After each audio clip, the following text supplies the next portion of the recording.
Alright, so back to the modern day shenanigans here. So the modern day stuff is really all that we have left to like make progress in this. And it's basically a whole bunch of going around to people's computers and hacking them. And this is like my freaking least favorite part of trying to 100% this game in the past. Well, time for some Frogger. Ready for some super engaging Assassin's Creed 4 gameplay? Because here we go. Everyone's favorite part of Assassin's Creed 4. Let me tell ya. Gameplay of the century. Man. Crap. I hate it so much.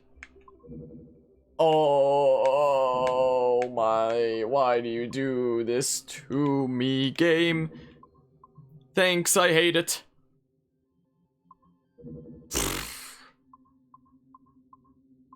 Like, it's not fun, it's just annoying. Ah! Welp. Boopity bop. Oh. There, jeez. It's not like it's challenging, it's just irksome. Is all it is. My goodness, connection successful. Great, I'm glad the connection was successful. Okay. Hope that Enzio Auditore would serve as an ideal candidate for future Abstergo projects. His charisma, sexual magnetism, and wry humor gave him all the qualities of a leading man. However, his corruption by the Assassin Order robbed him of these qualities as he fell deeper and deeper into a spiral of revenge. Enzio was frequently known to articulate a passive acceptance of evil. He was also a man of ugly contradictions, one who preached free thought, yet traveled well beyond his home country to proselytize his corrupted creed. Just as he's doing here with this impressionable Chinese girl. Notice, too, that in his gestures and bearing there is still something of the old lecher in him. Enzio's entire personality is built around pure demagoguery, claiming his philosophy is about love when violence and coercion are his primary means of tackling problems. We have therefore come to the conclusion that Enzio Auditore da Firenze would be a risky character to develop. Enzio? Well, I guess this is supposed to be freaking Abstergo analyzing who they're gonna make games about? I guess, or something? Huh, that's intriguing. I think that's very interesting that it showed some footage from that little mini half-an-hour movie thing. That, I forget what it's called. Embers, that's what it's called. I'm just now remembering. With its strange art style. These aren't ever really puzzles. To me, these are just like, welp, time to randomly do stuff until it winds up working. It's typically how these go for me. Just randomly do stuff until it does the thing I need. I guess I can't use the D-pad for that. That's unfortunate. Well? What the hell? Okay. Doesn't really help me. Wait. If I go through it here, does that somehow help me? No. I don't know. I don't know. Beats me.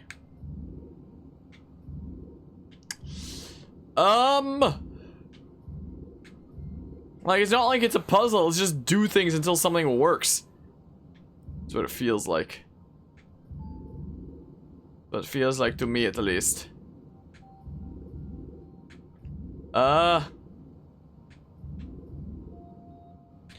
What the heck? Like, it has to do something with the teleporters. It's gotta, right?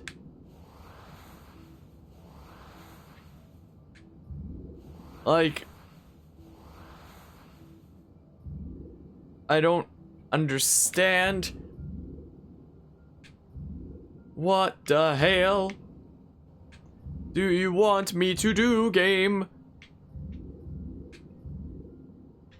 Maybe I should change my mind about trying to 100% even the modern day stuff. Maybe.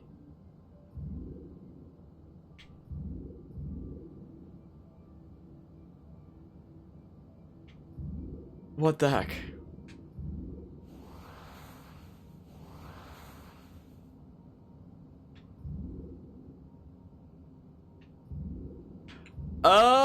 Well,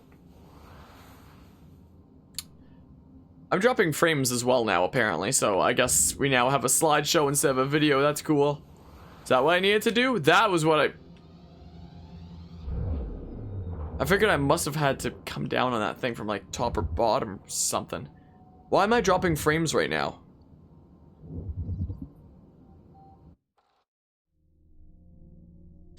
Don't know why I'm dropping frames right now. But anyway, unlock the secrets of our past powered by Abstergo Industries Inc. And this is supposed to be like an old school Animus. The Memoriams 2000.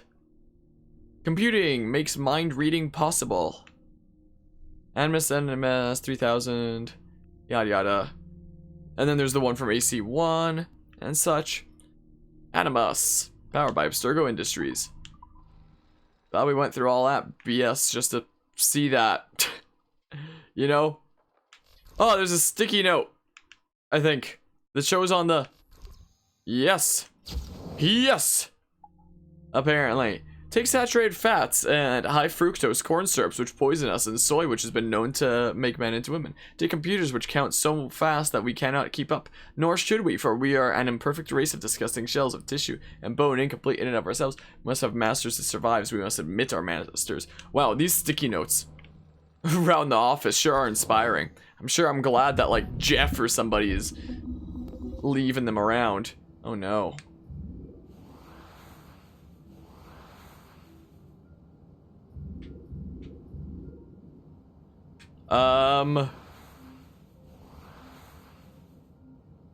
Oh, imagine if that was just it there, though.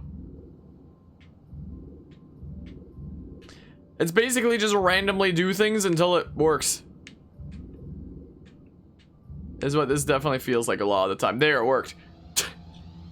You've been hacked. My goodness. Much prefer Watch Dogs hacking over freaking AC4 hacking. The weirdest thing in the world. My goodness. Timestamp August 16th, 2013. The following audio clips were selected from over 160 hours of reel-to-reel tape found in the residence of the late Dr. Warren Vidic following his murder in December 2012. According to labels on the tape's canisters, these recordings were made over a 14-month period between 1980 and 1981 without the consent of their primary subject, Mrs. Eileen Bach, a colleague of Dr. Vidic's and the originator of Abstergo's surrogate initiative. Mrs. Bach is now deceased. It should be stated unequivocally that Dr. Vidic made these recordings illegally and of his own volition using wiretaps and hidden microphones. Abstergo Industries had no knowledge of his actions and disavows any responsibility for them. And we're live. Capacitors at full. Ease the signal in. A little more. You feel anything? Don't be timid. Double it. No, we're taking it easy. 20%. 30. Eileen, go easy. Was 6 past yesterday. And boost the inputs. Too risky. Not if we split the I/O signals. 25%. Ease up. Oh, okay. There. I see something. What is it? Mein Gott. I hear talking. You're okay? Ja, ich höre Stimmen. It's German. Mein Name ist Miriam Kurz. I see a light. It's cold. Ich werde nichts sagen. There's a man with me. Mehr werde ich nicht sagen. Keep an eye on our vitals. Mein Name ist Miriam Kurz und ich bin eine Navajo. Das Hitlers Zwang, der macht uns klein. Doch liegen wir in Ketten. Doch einmal werden wir wieder frei. Wir werden die Ketten schon brechen. Eileen? Denn unsere Fäuste, die sind hart, ja. Und die Messer sitzen lose. Für die Freiheit der Jugend kämpfen Navajos.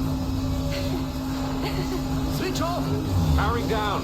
Kämpft Navajos. Get her out of there. Oxygen. On the valve. No. No, Satish, I'm fine, really. Quit the heroics. Just breathe. Better? Yes. Yes, thank you. Did we get something? It'll take a while to parse. What did you see? It wasn't just seeing. It was feeling. Being. I was scared. You were shouting in German. I think I was in Germany. I was in Germany, Satish.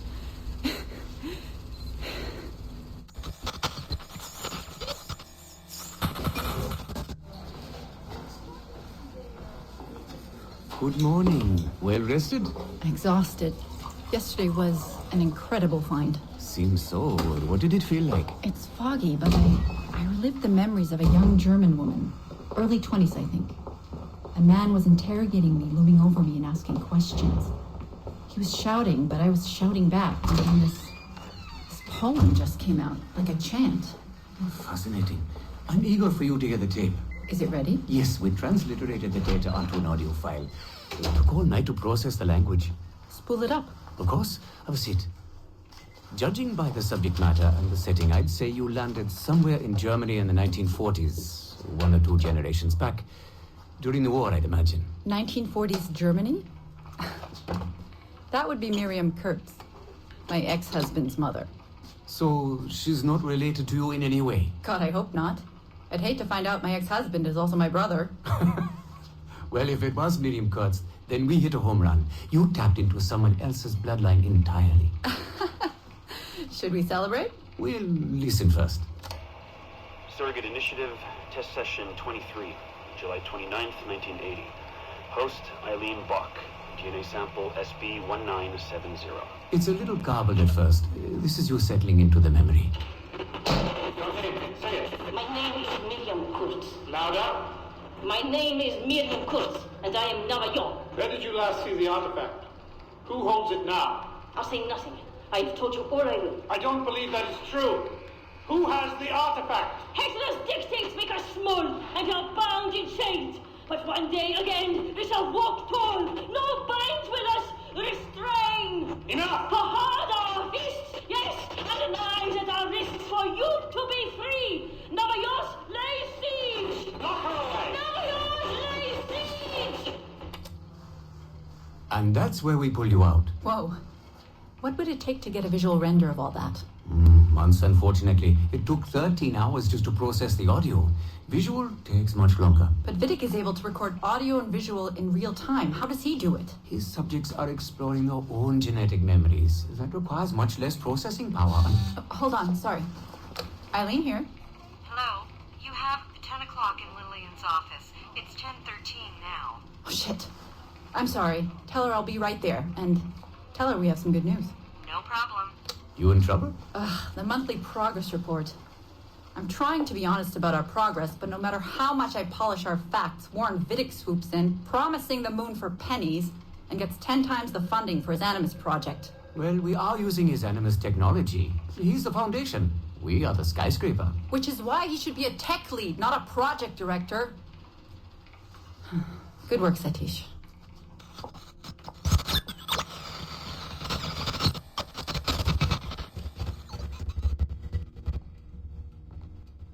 It's incredible footage, really. Clear and vivid.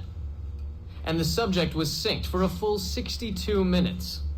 Came out speaking French after his last session. Passably fluent. And with full recall of everything he'd gone through. Sorry I'm late. I was reviewing some data. It's fine. Warren was just telling me about his first subject, Mr. No names. Call him Subject 1.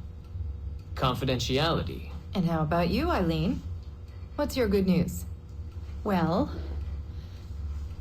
we did it. We synced with an unembedded memory outside the bloodline. That's a first. Really? Satish was able to process the audio today. A short clip. You can hear it for yourself. Only audio? No real-time memory feeds like Vidic has? Well, that's the difficulty with surrogate genetic memory data. Because I'm viewing memories not embedded in my own DNA, we can't rely on my cognitive faculties to help me process the signal. All we can do is record the raw data and transliterate it later. Hold on. You're running this experiment on yourself? I am. It's going well. I don't like the sound of that. Look, the sample I'm using, the DNA comes from my own son. It's safer this way. Ah, good thinking. 50% of my son's DNA is also mine, which reduces the danger by a huge margin. Meaning, I can now explore the memories of people who aren't directly related to me on his father's side. But for brief periods of time, I imagine. Right. Just a minute or two so far, but we're getting there. Come by the lab and listen for yourself. I will, when I have a moment. Unfortunately, work beckons. Ladies? That man is colder than a San Francisco summer. Stay focused, Eileen. You both have important work to do. Obviously. But my work requires his Animus technology. I feel a little caged in. That's collaboration, Eileen. It's how science works. I shouldn't have to remind you. I know. I'm just tired. Stop by and see us today. We have a lot to share. If not today, then this week sometime. Thank you. So that was intriguing. It seems like it was meant to serve as, you know, the explanation or the background for, you know, the basis of this game being able to go into other people's genetic memories. Is my PC making sounds? Being the case for you as a random generic first-person employee here, tapping into Desmond's memories, I guess. So it's interesting how they have that back in there. But that went on for a good while. I felt like they could have gotten that done with, like, a much shorter time to express that, like, oh, here's the basis for, like, here's the history behind tapping into other people's genetic memories or whatever the hell. Without, how long was that? That felt like it was really long. My goodness, I feel like it didn't have to be quite as long. I'm not really a big fan of these little globe puzzle things because they're not really puzzles, they're just random guesses until you get where you need to be, you know. All right, time for some more computer hacking. This is what we do. And then what's this one gonna be? Olivier, here's the initial presentation I received. It's a little light on facts, but these guys know what they're doing. We'll know more when they arrive on Monday. Let me know if you feel like attending. John, that's a person who turned out to be the sage dude.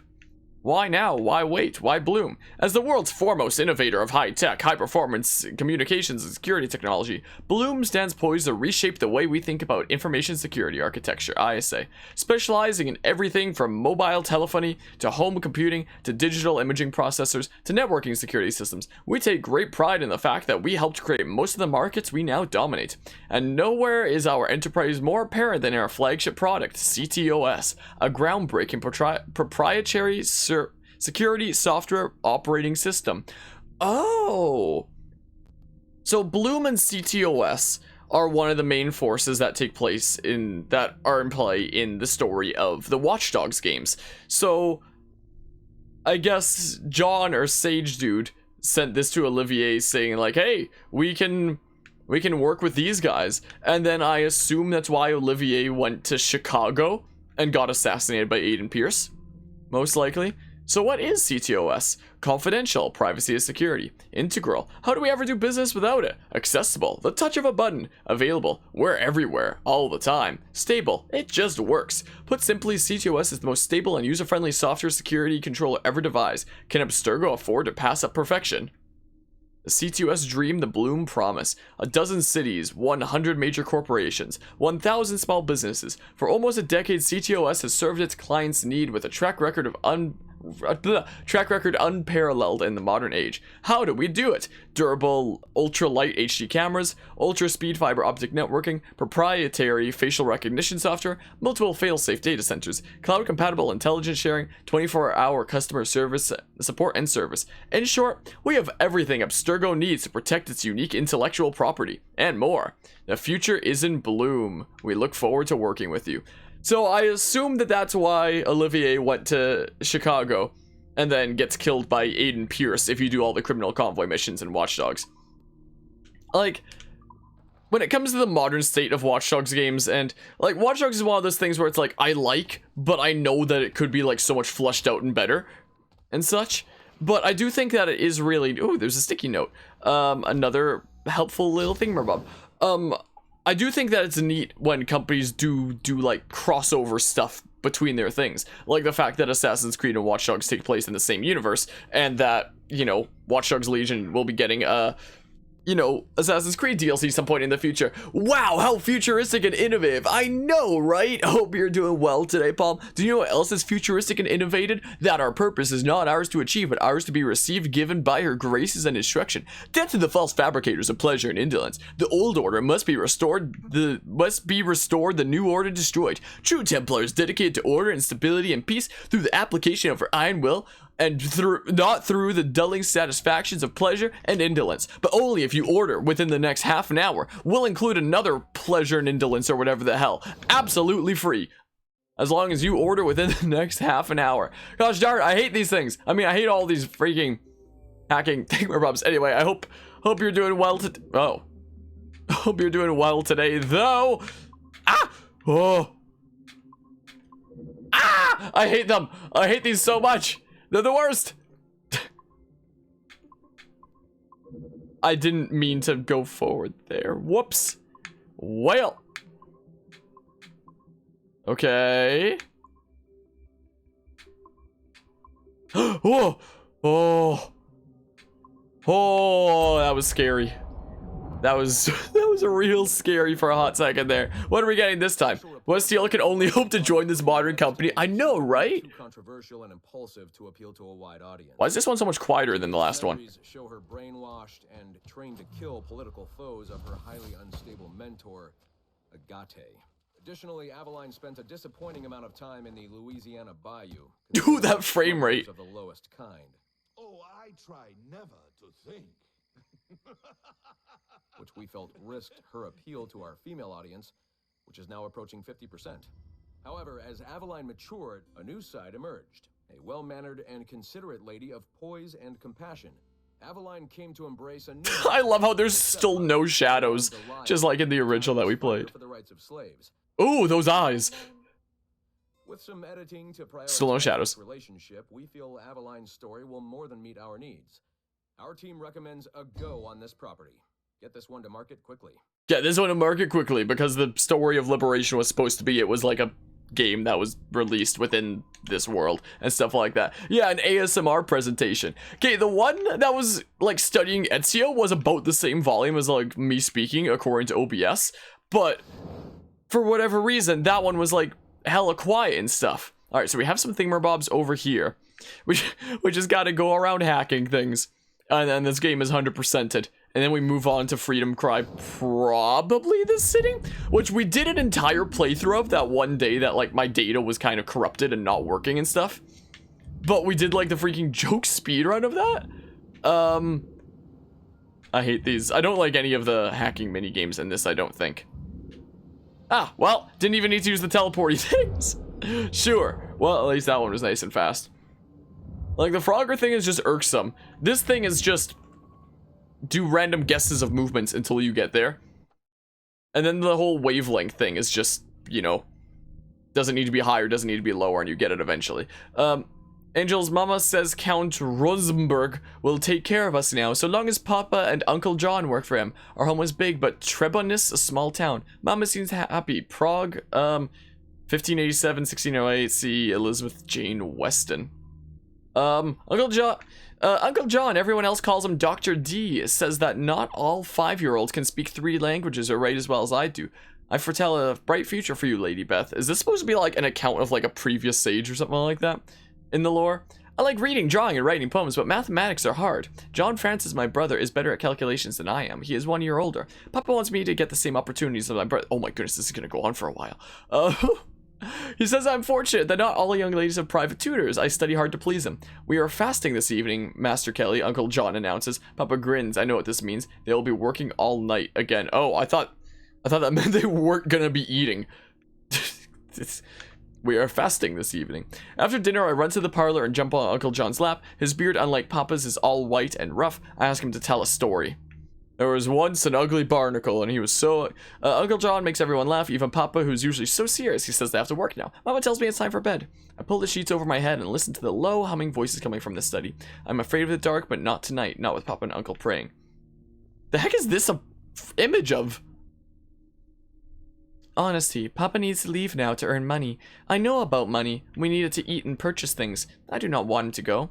I give Papa a big hug, and Uncle John too. I wave at them until I can no longer see their carriage. How long will we be gone this time? I ask Mama about Papa's work. She says he gives conferences with Uncle John, providing advice to people who need it. John Francis says Papa communicates with angels. I laugh, but Mama does not. He had told me, he says, crossing his skinny arms over his chest. After a long pause, meh, Mama sighs. John Francis is right. Your father speaks with angels. He gains, she scratches her head, insight from them.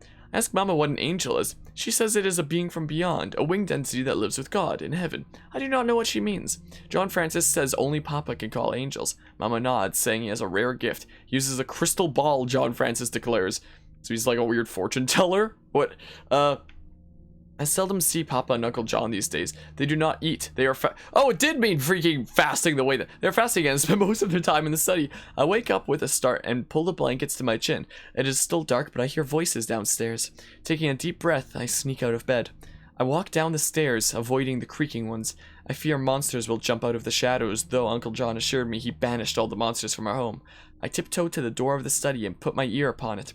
I recognize Papa's and Uncle John's voices, but there is also another, much deeper voice within. It's Batman! A loud click. They have unlocked the door. I hide behind the cabinet. Papa and Uncle John come out of the study and walk away, smiling. I count to 100, then tiptoe toward the study. No one inside. Elizabeth, Papa says, behind me. What are you doing? Papa makes me promise not to go into his study. There are things in there you should not see. There are 100 questions I want to ask him, but I can only nod. I have never seen Papa and Uncle John so happy. They whisper and laugh at things only they understand. Mama says it is because they have done good work. I finish my dinner and ask to be excused. Mama nods and I hurry upstairs. I notice the door to Uncle John's room is ajar. We're basically listening to nothing right now. Should I put the freaking music back on? We're doing that.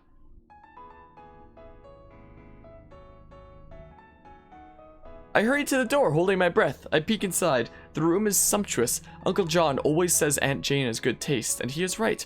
I tiptoe inside and open Uncle John's... I know what the word is, I don't know how to pronounce it. I'm sorry. It is filled with treasure. Shiny rocks, a black mirror, a wax seal with pictures on it, a gold amulet.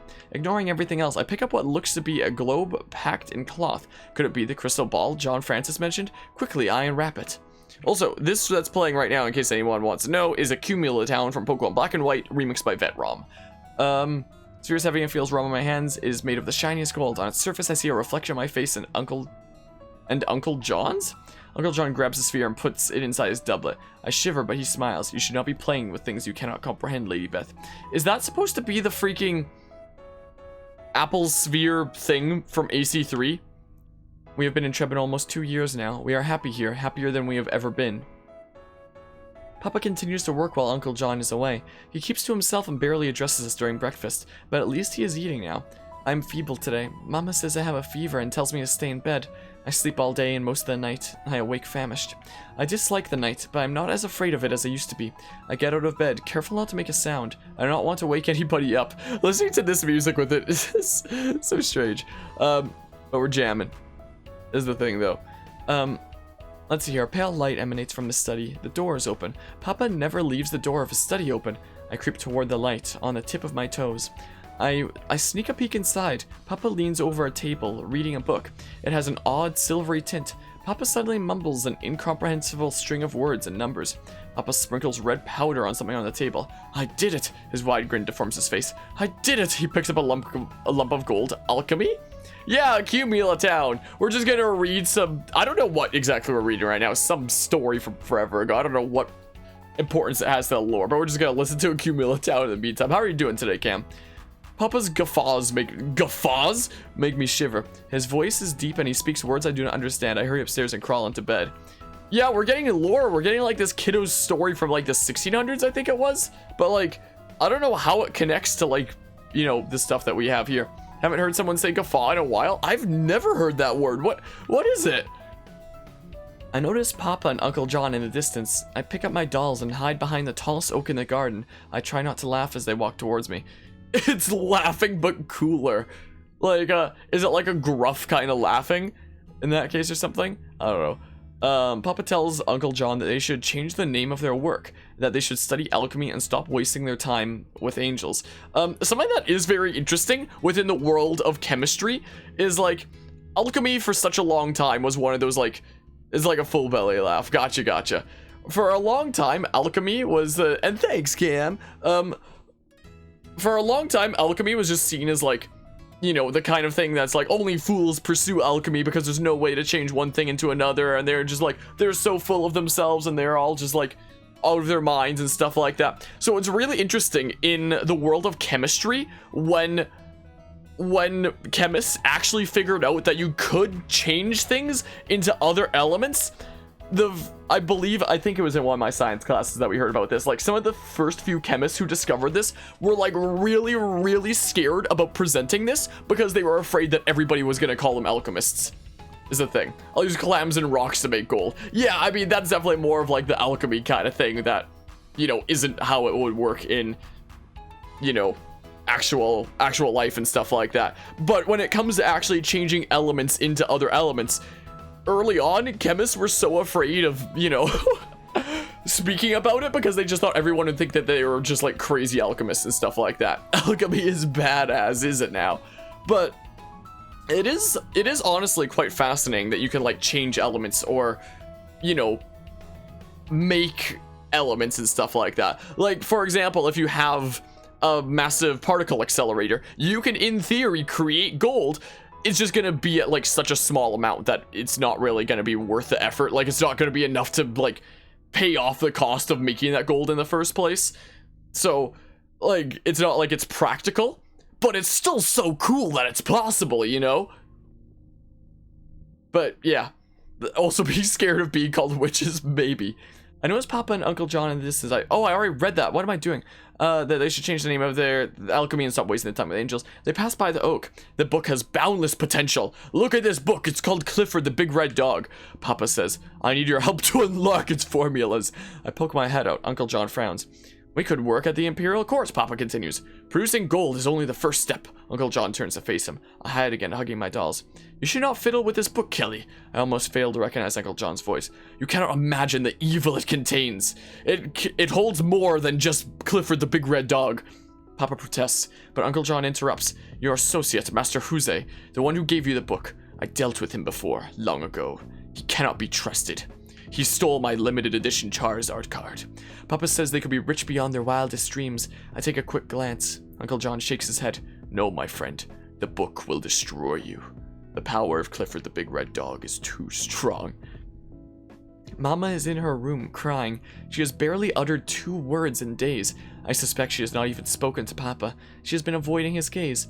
I am reading when a loud clang makes me jump. Is John Francis acting up again? He could be such a baby sometimes. Another clash, followed by a shriek. A woman's shriek. I put my book down and hurry to the door. Papa and Uncle John are screaming at each other. I walk out of my bedroom. The shouting has stopped, but I hear sobbing now, coming from Uncle John's room. Is Aunt Jane hurt? The door, I'm losing my mind. I can't words today sometimes. The door of Uncle John's room suddenly bursts open. Aunt Jane cries out after her husband, but someone interrupts her. Papa! I feel the entire floor shudder as Uncle John slams the drawer shut. He glares at me, fire in his eyes. I am paralyzed. My eyes well up. Uncle John takes my hand and pulls me away. You should not be here. He drags me downstairs. You should not have seen this. Papa and Uncle John seldom speak now. When they do, they shout, which makes Mama cry. Aunt Jane stays in her room. I wish I could do the same. I wake up jumping. Papa is screaming again. I close my eyes, wishing things would be as they used to, but I'm old enough to know better. The door slams. I look to the window and see Papa walking around the stable shouting, Envious fool! I watch him disappear into the darkness. I run downstairs. Mama sits in the parlor, sobbing in silence. I crawl under the sofa. It's time for me to leave. Uncle John's voice is filled with sorrow. Oh, that's Uncle John. Whatever. You will be missed, both of you. Wishing Uncle John good fortune. Mama leaves. Oh, and that's it. I'm getting voice mixed up. Whatever. I stay hidden and watch Uncle John pace the room. I quietly follow Uncle John to Papa's study. Producing a key, he looks over his shoulder and unlocks the door. At life's end, you will understand, old friend. Uncle John comes out of the study with Papa's strange silver book. I'm doing this for your father. The secrets Clifford the Big Red Dog holds are not meant for him. Mama says she feels at home in Prague, but I do not. Papa will not let me do anything. He tells me the streets are not safe. I like it when Papa brings me to Prague Castle. It gives me a chance to escape from the house and spend time with him. He is seldom home these days. People from all over the world gather here, at the center of European culture, as Papa puts it. Wonder why important people frown so much. Hello, RPG. What's this bedtime story with acoustic harmonia? Okay, we're freaking getting lore? by hacking computers within the modern day of AC4, and I honestly don't know what exactly we're going through right now and what it has to do with like any of the other lore of the universe, and it's hella long, but maybe as it goes on it'll be clear and it'll be like, oh, that's how it connects to the game. But so far I'm just as confused as everybody else here. But we're reading a story. Papa speaks with an elderly gentleman. His flowing white beard reminds me of Uncle John's. I sigh and take Papa's hand. He does not seem to notice. We do not dare walk the streets, the old gentleman complains, even during daytime. Papa nods, saying that Wait, is there supposed to be another, like, whatever the thing is that shows the speaking bit there after the freaking comma of we do not dare walk this, whatever. Papa nods, saying that Prague has never been so unsafe. You know why, Master Kelly? The Emperor. He leans close into Papa's ears. It's free real estate. I mean, he is weak. He gives the people too much freedom. I heard that a killer runs amok, targeting noblemen and alchemists. There's a tremor in the old man's voice. They say he is a monster. A giant. Some say he is not even human, Papa declares. I squeeze his hand, wishing Uncle John could be here to banish the monsters of Prague. I really don't know what this story we're reading right now is. For my 10th birthday, Papa will give me my starter Pokemon and send me out on my journey. Papa will show me his workshop. I finally have a chance to see where he spends his days, and many of his nights. Most people we encounter ignore me as I follow Papa through the corridors of Prague Castle, but some scowl or roll their eyes when they see me. The windows in this part of the castle have been sealed off with bricks and mortar. Papa carefully locks every door we pass through. Papa's workshop is a treasure trove. There's a myriad of items here in the Cooper Vault, an obscure reference to another one of my playthroughs, each more wondrous than the next. Colored powders, ancient scrolls, amulets. Papa works all day, reading formulas, mixing powders. Is that supposed to say powders? Boiling liquids. I watch from afar, afraid to disturb him. His work is so important. Papa constantly mutters to himself. He blinks a lot and often glances over his shoulder. He makes me nervous, especially when he barks strange words. I cannot do it! Howling, Papa throws a glass beaker to the floor. It explodes in 1,000 tiny shards. I cover my face. I need the book! I need Clifford the Big Red Dog! Bet you've never said Papa that many times in 5 minutes. Yeah, I haven't. I've never used it as like a term to, the only context I'd ever say it is like reading something out. Because like, what I would refer to my parents as is like dad and mom, you know? Is the thing here. Oh, Papa's in a cult. He's in freaking alchemy club or whatever the hell is what it seems like from what I'm gathering here. Oh, and it says alchemist there now. Night has fallen when a young visitor interrupts Papa's work. He enters the workshop and announces that the Emperor has summoned his alchemist. Papa tells me to wait and warns me not to touch a thing. Then frowning, he takes my hand and drags me along. You must remain quiet. We enter a dark room where a score of old men gather around a long table. Papa motions me to stay behind, with the assistants and apprentices. A large man in black clothes with white ruff and fur hat enters. Everyone bows. I take a step back, hiding behind a lanky youth. The man, the Emperor, sits at the end of the table, scrutinizing everyone in the room. When he raises an eyebrow, one of the alchemists jumps to his feet. So, this is where we discuss the future of Pokemon games, huh? No, my brother has seen the monster. Man squeaks like a mouse. It is wholly black, a demon. The alchemists discuss at length. Many alchemists agree. This killer, this monster, cannot be human. What if it is a homunculus? Papa suggests. A deathly silence falls upon the room. We leave Prague Castle before. I love how we listen to like the chill themes that we have going on, the chill playlist in the background while this is all going on. I'll even turn it up like a few notches here. There we go, a little bit better. We leave Prague Castle before dawn. A score of guards escort us and other alchemists. For our safety, why are there so many monsters in the world? Dawn creeps over. What the hell? Over Vltava. Finally, we arrive at the house of the Last Alchemist. We will soon be home. No. Papa will not stop talking to him. That's how I feel freaking anytime, like as a kiddo, my parents saw anybody that they knew.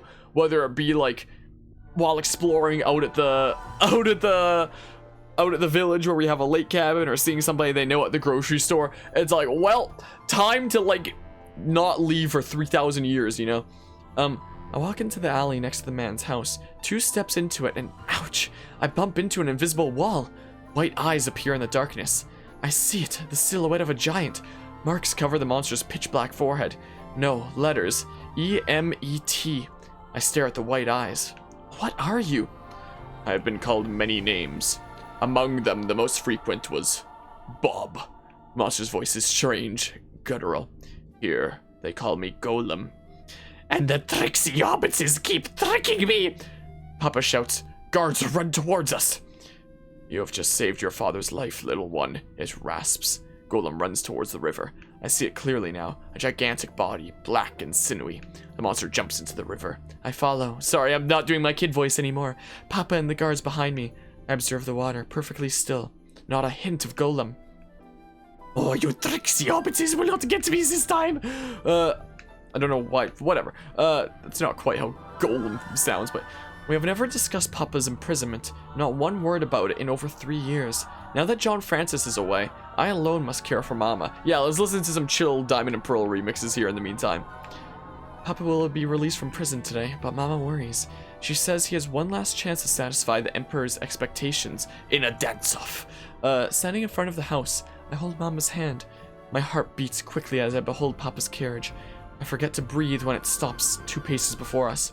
Mama trembles when the carriage door opens. A pale, emaciated man with a long grizzled beard steps out. Papa! He walks by us as if we were ghosts. Mama has prepared roasted lamb, Papa's favorite, to celebrate his return. But he does not eat. He simply stares at his plate, silent. Mama makes idle conversation, pretending without much success that nothing is wrong. Papa suddenly stands up. His chair hits the floor with a loud thud. Papa storms out of the dining room, pushing invisible spirits out of his way. He shouts in a strange tongue, the same language I once heard him speak when I was little. My heart is in a knob, but I hold back my tears. I take Mama's hand, but nothing I can do or say will ease her sorrow. What will we do now? Man, this is hurting my throat. My goodness. My oh my. Apparently, here in Canada, at like Superstore, apparently if you like pay so much for groceries, there's always like a freebie thing that you get. So recently, the most recent time that there was groceries being bought, the freebie was a whole bunch of these freaking massive water bottles. So I grabbed one. I've been refilling it with like filtered water upstairs every time I need a refill. And now I've been keeping this massive water bottle in my juice fridge, which I need for this, because my goodness, this is hurting my throat doing my freaking semi-kid voice. And now actually having like a good supply of water that I'm refilling every time I go upstairs and such, and burning through this water bottle over and over again really shows me like how little water I was drinking before, how much water I really should be drinking. Like, my goodness, I have not been drinking enough water for a good while. The Emperor has restored Papa's status, but soldiers guard our house. They are not here to protect us, but to make sure Papa does not leave Prague. A month has passed since Papa's return. He remains distant, but at least he does not completely ignore us, though he works ceaselessly. I walk through the open doorway of Papa's study. The platter Mama has prepared him in my hands, and stop. Papa sits on the floor and begins to howl. I drop the platter and its contents splutters across the room. I run to Papa and kneel next to him. He grasps my hand and immediately falls silent. Papa's nails dig into the flesh of my hand. I bite my lip to suppress a cry. He suddenly raises a tight fist in front of my face. I close my eyes. I cannot do it! Papa's voice is bleak, desperate. Not enough.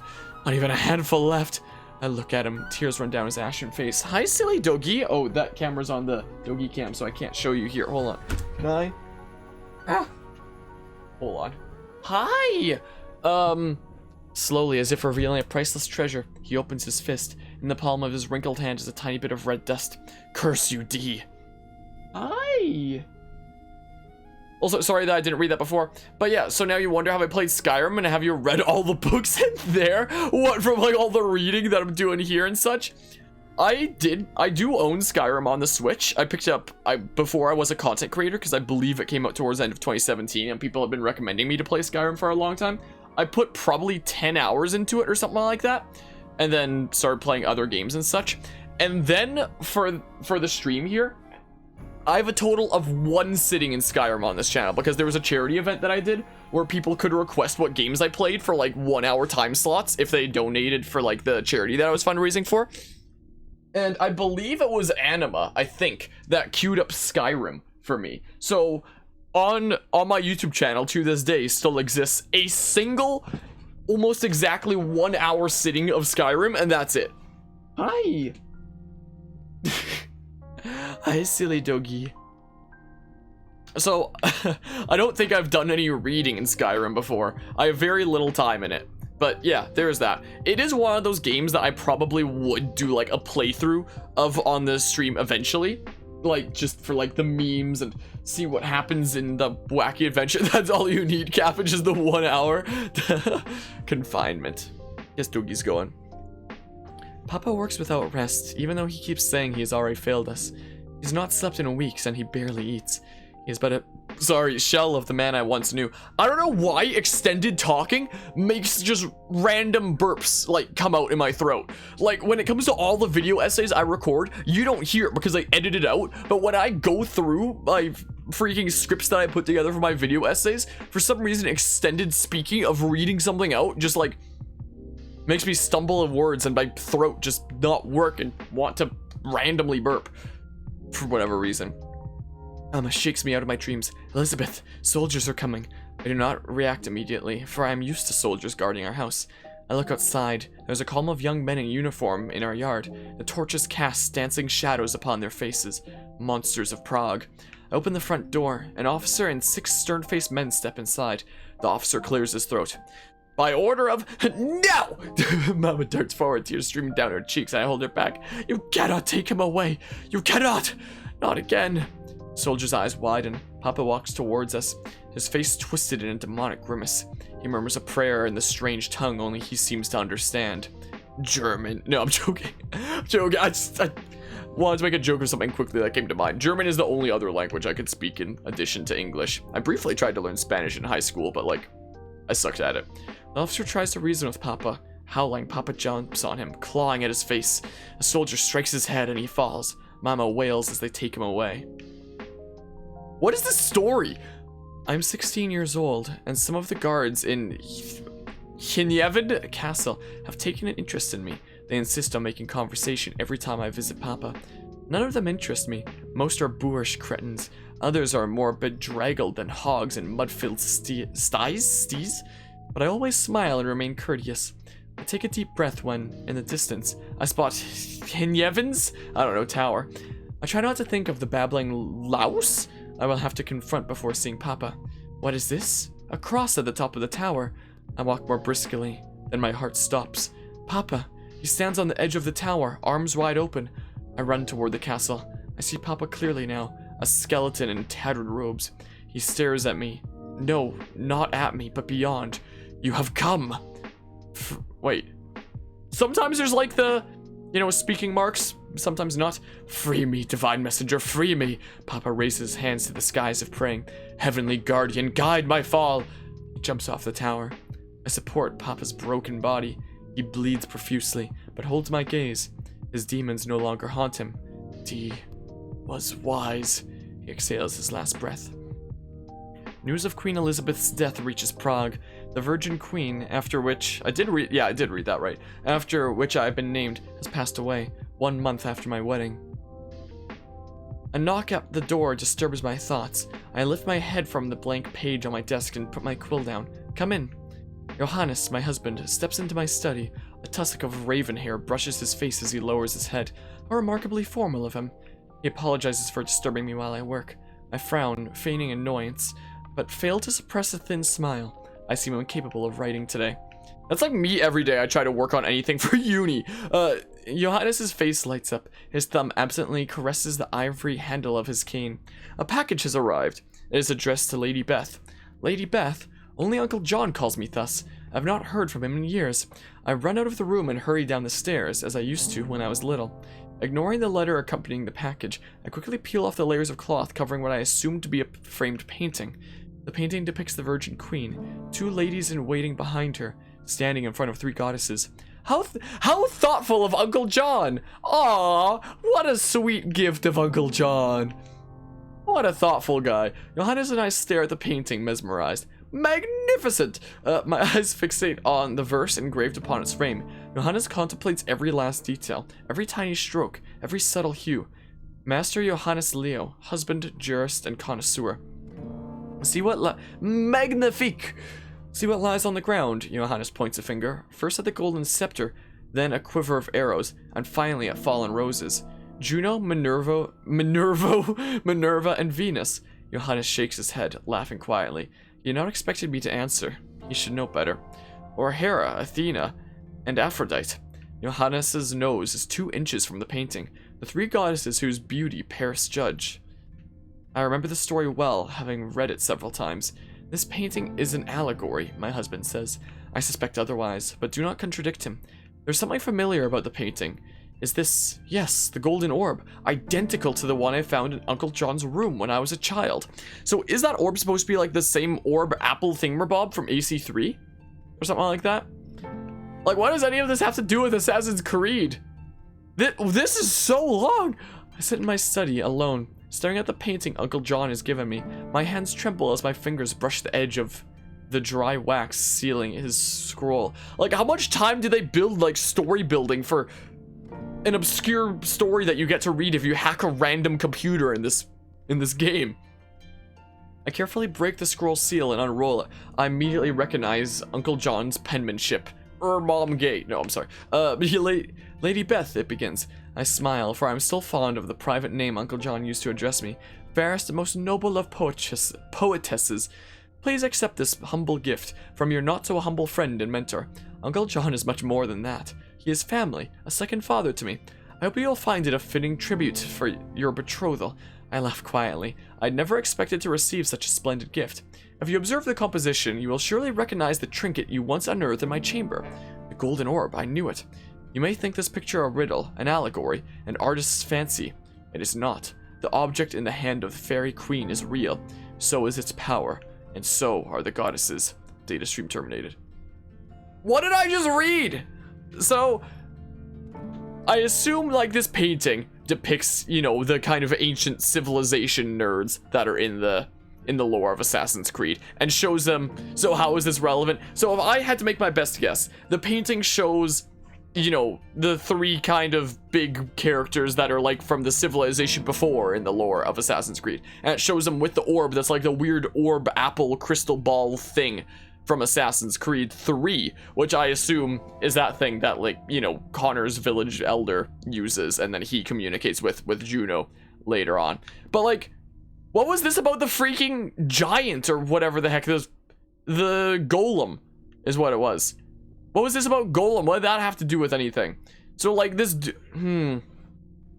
So I guess this dude had the weird crystal ball apple thing that appears in AC3 and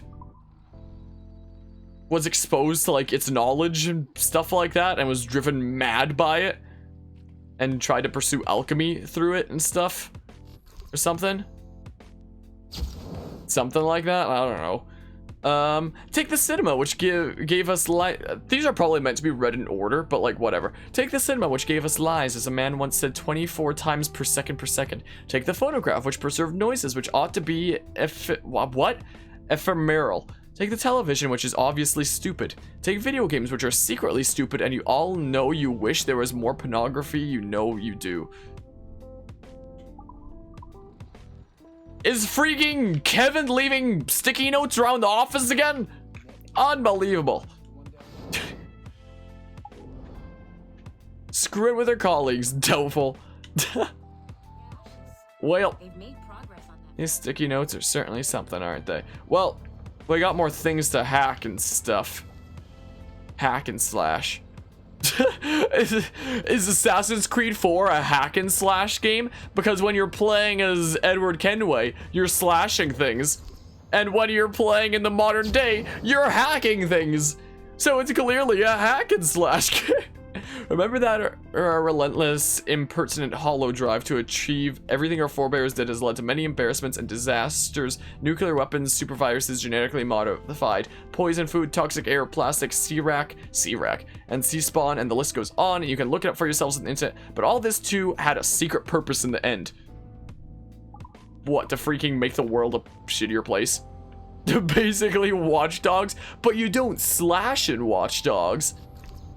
You don't do that. Speaking of Watch Dogs, I mentioned that earlier this stream, but when the multiplayer comes out for Watch Dogs Legion, I do plan on covering it. But the thing is, the multiplayer for Watch Dogs Legion released 2 days ago, except on every platform but PC. Because apparently for PC, they have like some bug where if you have certain GPUs, it just crashes. So, hello, Ahmed. If I'm saying that correctly, welcome to the hacking shenanigans here, everyone's favorite part of AC4. Wow, this one was super easy, wasn't it? So it's very strange. The multiplayer for Watch Dogs Legion is out on everything but PC, and it'll release on PC whenever they fix the freaking GPU issue that just makes the game crash if you're using certain GPUs. It's been a few weeks since the last recording.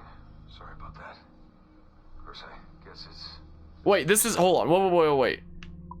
Subject 17, Memo 2. Alright, we'll listen to them in order later. We're not going to listen to them right now because that's, you know, freaking some logs that Desmond left us, and we'll listen to them in order. It's not going to make a whole lot of sense out of order. I mean, I'm reading the freaking sticky notes out of order because I don't really care as much about the sticky notes. My, oh my. But yeah, this game talks about a true story. Not in the story I just read, was it? Or are you talking about like the history that it tells? Oh, well, this is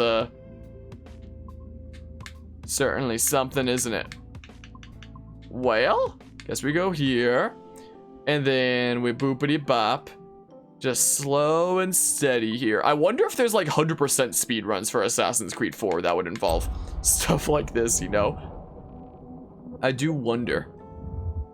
Well, hi silly doggy. Hey, how are you doing? How are you doing, Jesse? Okay, that's a... Oh, we listened to... Was it 1 that we listened to just earlier? Fine, we're listening to this now, I guess.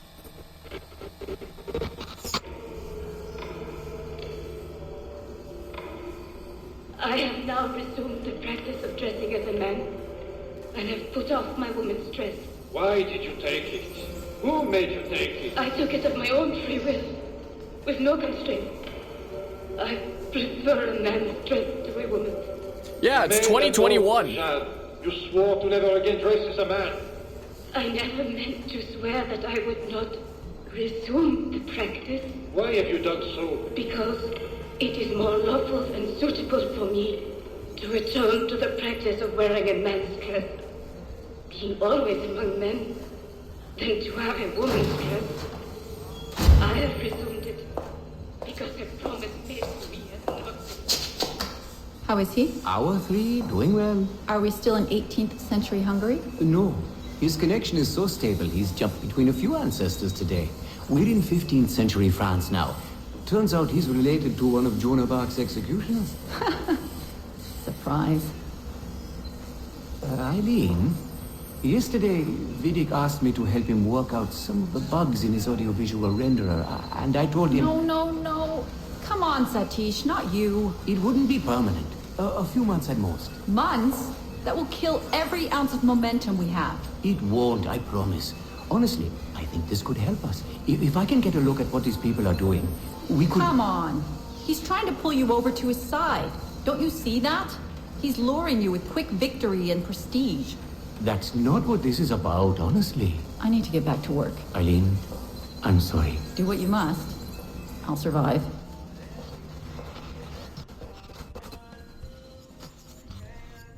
I just realized my music was still playing in the background. I thought I heard something. I'm sorry. Surrogate Initiative, Test Session 32, April 2nd, 1981. Host Eileen Bach, DNA sample SB1970. Miriam, are you awake? What? Miriam, they're coming for me. Oh, is it God? I see them from my window, amassing in the courtyard. My time is up. But don't say this. You don't know that. Forgive me for this, Miriam. But I must tell you something. The artifact. We have it. But only Oscar and I know its location. Don't tell me. They will release you. Your family has connections. You must take the artifact and bring it to the assassins in Paris. Please don't. I don't want to know. It's safer if I don't. Hush now. If I die, knowledge of its location dies with me.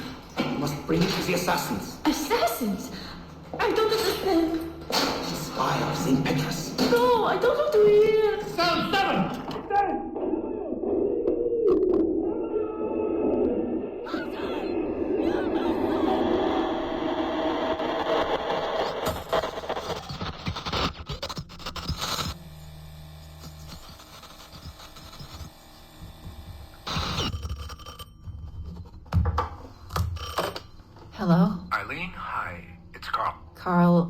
know it's you. Sorry, you just sound exhausted.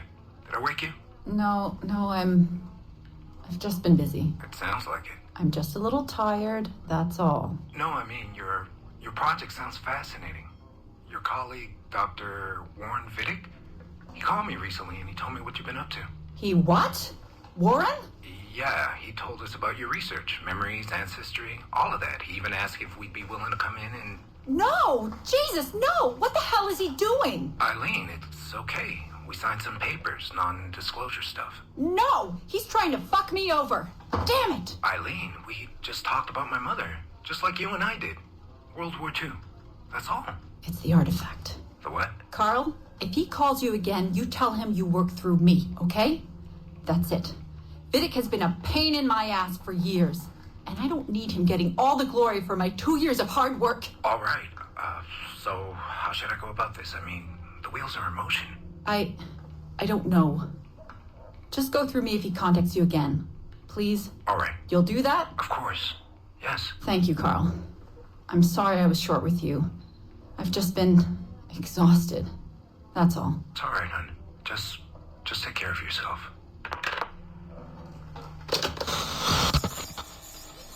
Morning, Eileen. We're almost ready. Just a few more adjustments.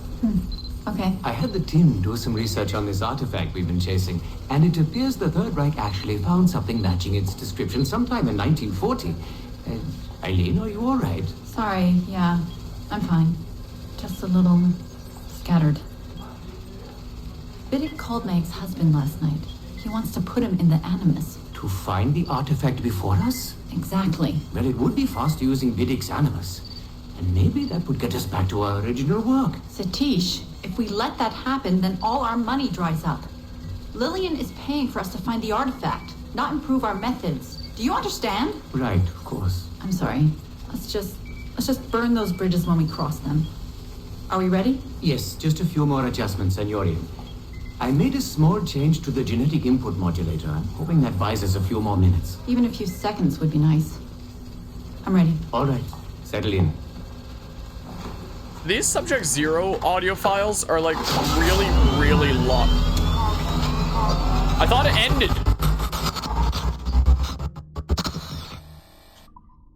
I think the Desmond audio files are the only ones that we're actually going to listen to in order at the end. We're just going to listen to these longer ones out of order, I guess, or something. Well, yeah, I forgot that it can definitely take a while doing all the stuff. Music.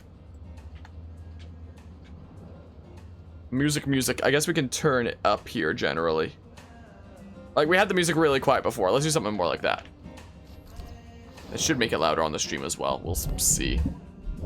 That's what we do. This is a Snivy's remix here. I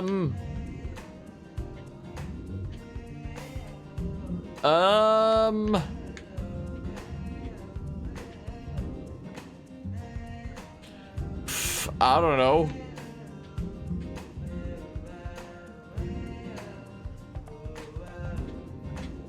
There. There we go. You've been hacked. My oh my. Well, there we go. Core access granted just because we did a weird thing on a sphere, huh? Well, what now? How many ancestors do you have? How many of their secrets are locked away in your genes? How many of their stories are you willing to share with the rest of us? Welcome to the fascinating world of genetic memory retrieval. We here at Abstergo Entertainment are now poised to take at the precipice of this exciting new frontier, technology and science that will change the way we view the past and live the future.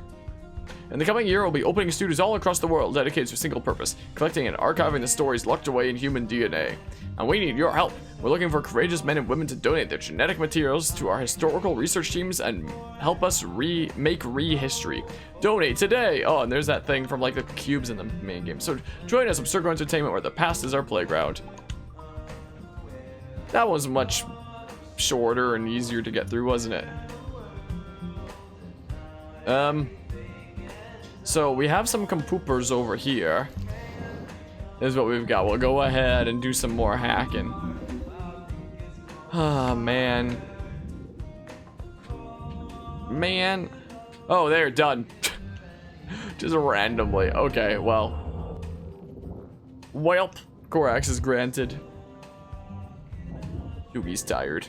Doogie's quite tired, it seems like. So... Our researchers looked into the life of Altair Ibn Lahad, hoping to Altair Ibn Lahad serve as a positive role model for Abstergo's global outreach programs. Unfortunately, this renegade assassin proved to be no such thing.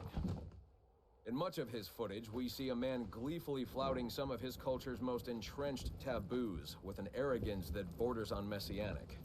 Altair, no, this is not our way. To burn a man's body is forbidden. Many of our researchers felt that the arguments articulated by Altair's rival, a man known as Abbas, were clearer and more cogent than any we heard from Altair. I recently put in a request that more effort be dedicated to locating one of Abbas's descendants, if any exist.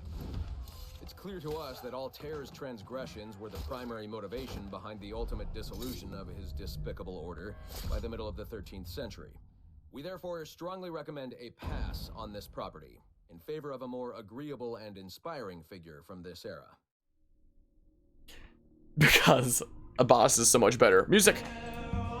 Put the music back on. I swear the music is literally louder than the freaking voices in these cutscenes.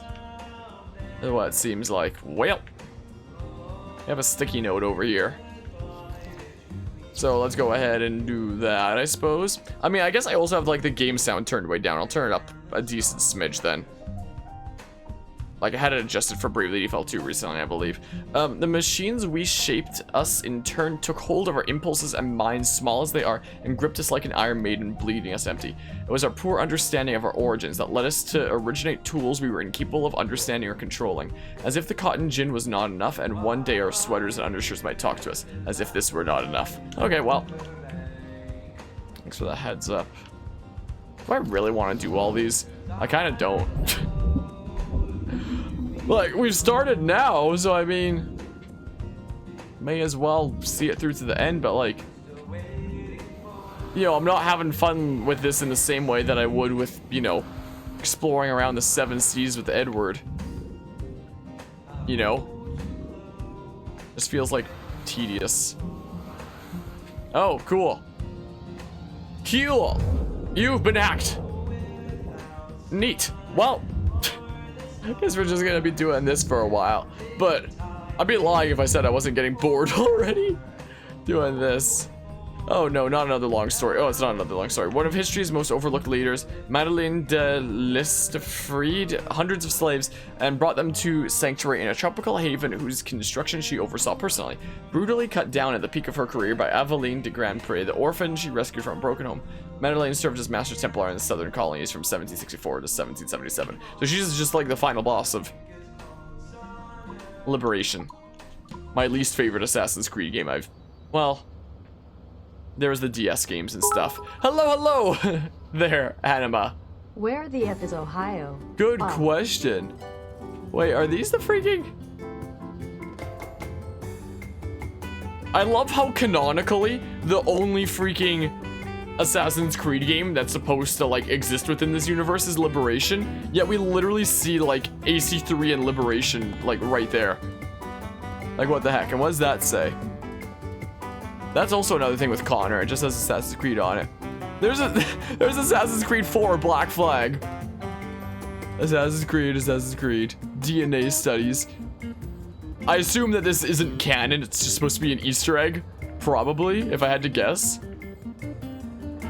It's probably just an Easter egg. Anyway, how are you doing today, Anima? Hope things are going well. Like... interesting. Well, that's breaking the fourth wall. It kinda is. I assume it's supposed to be an Easter egg. I'm dropping a few frames there for whatever reason. No, I hate these. Ah! Oh, that was quick though. At least we can chill out with some music. At least there's that, you know. I'm dropping a lot of frames right now. Enjoy the slideshow. Enjoy the slideshow potentially happening. Well, yeah, continuing to drop frames. Subject 17, Phase 1 report. This surveillance video, possibly captured by Erudito or another group, is labeled New York, USA 2012, 91402. The accompanying chat transcript was labeled Kidnapped Data Transcript Level 3. Can someone ask Chase to make sure his men use more professional language going forward? Let's see here. Outgoing transmission. Crawler ID private interference. Yes, sir. We have him. Yeah, shoving him in the van as we speak, sir. Target will be delivered on scheduled transmission ends. Is this supposed to be like before Assassin's Creed 1? Before the events of that, where Desmond gets kidnapped, I guess? Brooklyn, USA, poster claimed Abstergo agents have captured an unknown Caucasian male. Victim is in his mid-20s, approximately 6 feet tall, 109 pounds. Destination unknown. Yeah, so there's his freaking kidnapping. Chiampino, Italy. I completely butchered that. Poster identified this only as unmarked hangar, but then went on to say Abstergo. Should I turn down the music a little bit? It might be a little too loud now, or at least this one might be. I mean, I don't know. I don't know why I'm continuing to drop frames. Company-owned jet brought to hangar after landing. Victim identified as Desmond Miles. I don't think this has spread too far yet. Location has already been scrubbed, so I think we can dismiss this as the ravings of a fanatic. Preliminary analysis. A leaked medical file. We're looking into it. No menstrual disorders for subject 17, though. There must have been a relief for the public to read. Patient has no active complaints. No acute distress. No prior cardiac history. Blood pressure normal. 112/78. Primary blood analysis, no significant traces of chemicals that would lead to neurological disorder, no indication that patient would be prone to neurosis. Unlike previous subject, patient is psychologically stable. You are clear to proceed. Yeah, I might turn very down a slight smidge, or I could just turn my actual computer audio down. That doesn't affect the stream. I am clearly audible over the music, right? Clear to proceed. Yada yada. How have I been? I've been alright. Today was a bunch of stuff in classes and things. Friends of Subject 17 distributed these all over New York. I know, I'm balancing a whole lot of stuff, and I feel a little bit lost lately in terms of, like, things that I'm balancing. But, like, one more month of uni, and then it'll be a little bit more chill. And then I'll probably do, like, one class for each of the 2-month semesters that go on during the summer, and be able to sort out more stuff. Just gotta wait until around mid-April-ish or something like that. So, we'll see. We'll see here. So, it's kind of like the last stressful month of this semester of uni, is the thing. But once this month is finally over, things will be a bit more chill. So, well, this month not being like this month of March, but like 1 month starting from here. So like, we'll see.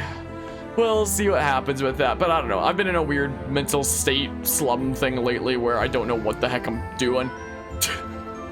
But here we are making progress in video games. But I don't know what I'm doing nowadays, really. Today's Abstergo Templar frauds have given themselves to base practices and claim wrongly that men and women are delicate and sensible and feeling creatures in and of themselves and therefore deserve satiety and comfort and mindlessness in the presence of pleasure. Nothing could be sicker, falser, disgusting, lying bastards. Well, I don't know who keeps leaving these sticky notes around, but somebody's doing it. Somebody has a guitar right here. It's kind of similar to mine, except mine's a much darker kind of. You can see it like right beside the doggy there, like right in front of her head. That's my guitar that I keep in my room and stuff. I prefer the dark hardwood look of my guitar personally. Well, I don't know. Cool. Well, there we go. Ah, my eye. Why is my eye bothering me? Door access granted. Whoa. You are so relaxed down there, aren't you? What do we got this time, huh? We'll listen to those all in order when we get them all in order. That'll be like the only thing that we do in order, I guess. Alright, what have we here? I don't know. Wow, that was easy. My goodness. Just random guesses until you get it. Is all it really is. Traction sequence initiated. Well. Here's Rodrigo. Was a cleric born Vivint by name. And Bon Vivint by name. What the heck? Rodrigo Borges served as Templar Grandmaster from 1476 until his death. For too long, this man of faith and passion suffered under a smear campaign at the hands of his enemy, Ezio Auditore. Let him now be celebrated and remembered for his progressive outlook and focus on family values. Really? What else did we miss here? What? What is this? Server. But we got everything in this room, looks like. Is what seems to be the case. And we go through here. We got a couple computers to hack here. So many computers to hack. I feel like we're doing more hacking than in a typical session of Watch Dogs. Is what's going on here. Like, my goodness. Well, we'll just wait for a safe area to come around here. Okay. First try, nice. Rarely ever happens in this weird freaking Frogger thing. Want to hack into a computer? Just get good at Frogger. This is all you gotta do. Connection successful. Whoa. Well, what have we here, huh? Photos from Desmond's adventures? Maybe photos he took? I don't know. Something like that. Yeah, photos from their adventures. Look at the cat. Interesting. I guess stuff from Desmond's phone? I don't know. I don't know. Wait, did someone just leave like an open chocolate bar on this table? It sure seemed like it. I'll have a look-see in a hot second.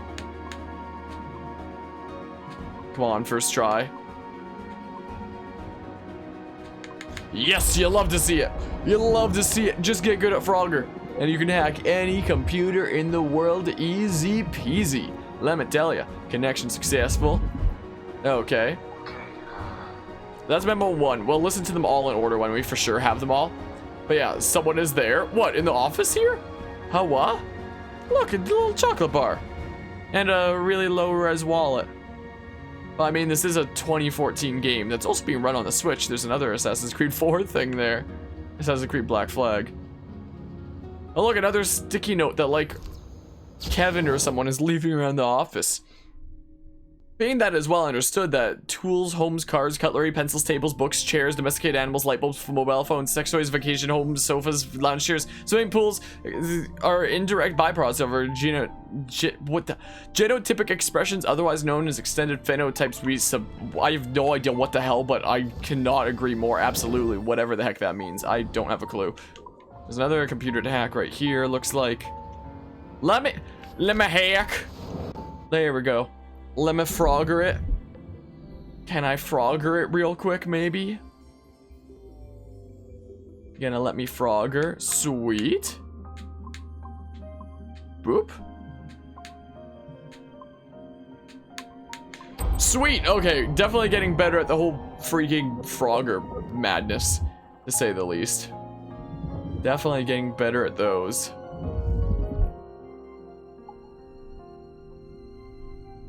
What have we here? Alea ghost lights.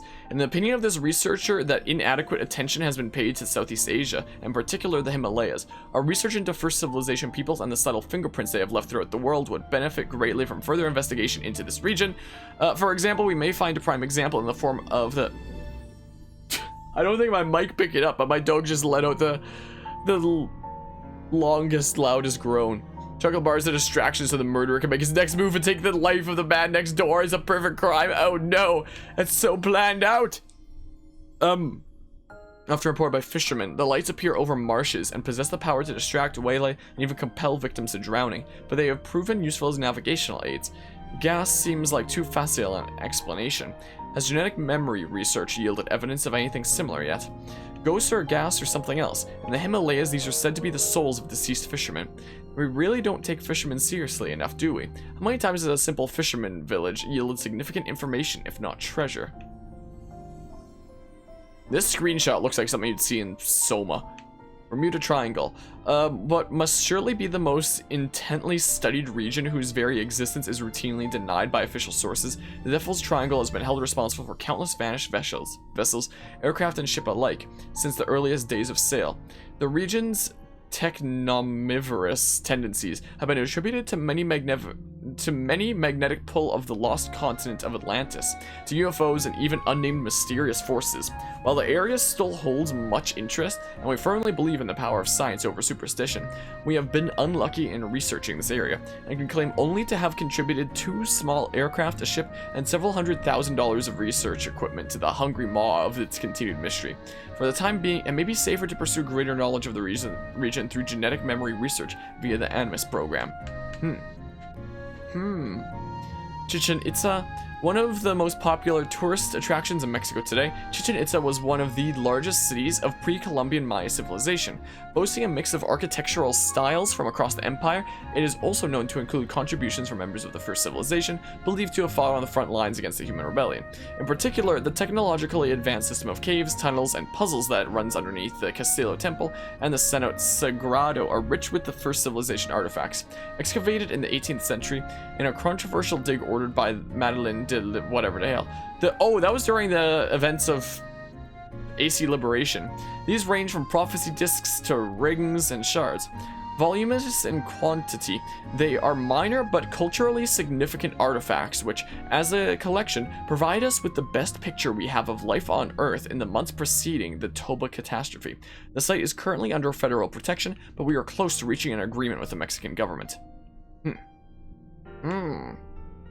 Easter Island, located at the southeastern point of the Polynesian Triangle, Big Rapa is home to some 887 moai statues created by the Rapa Nui people, one of the most isolated inhabited islands, a territory of Chile, protected as a UNESCO World Heritage Site. It has proven difficult to study closely in this century.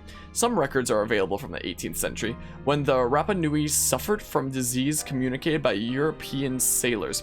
19th and 20th, it threw me off when there wasn't an E after the N. 20th century records indicate slave raids, famine, war, and deforestation. Despite this rich and perhaps tragic history, it is the moai statues that are most heavily protected. Carved from the stone of an extinct volcano, it is not known how they were transported for installation.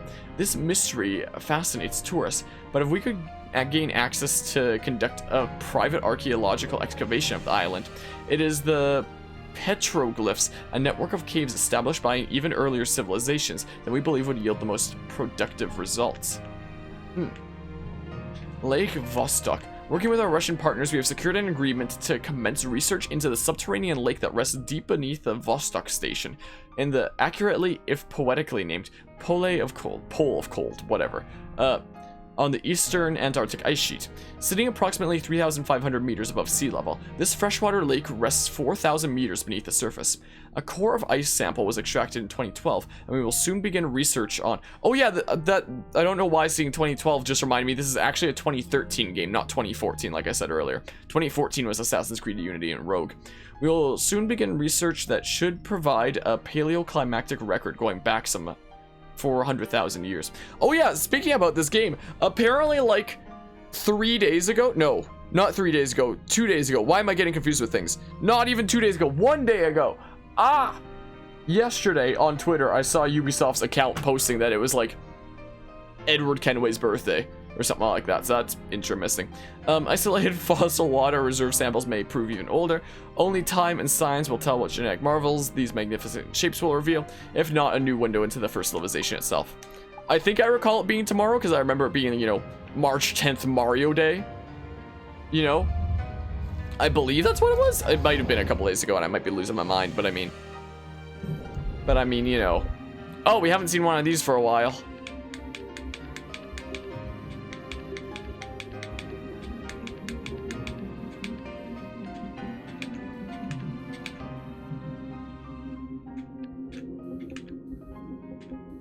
So close yet so far, huh?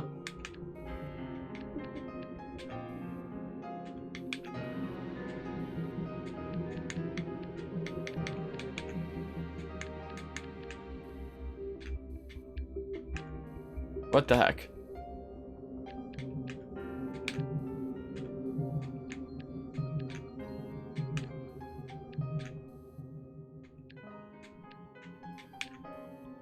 What the hell?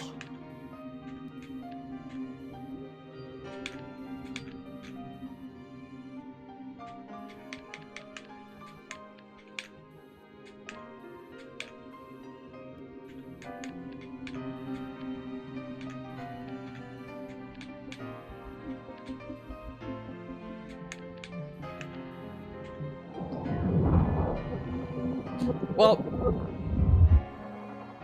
just good old random guessing, you know? Sort of. Not completely random, but still basically. Initiate remote hacking. We're playing Watch Dogs now. Oh, come on! Another thing? I just did a thing, though. Oh, man. Why would you do this to me?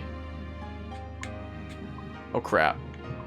I was in the process of moving off there, but, I mean...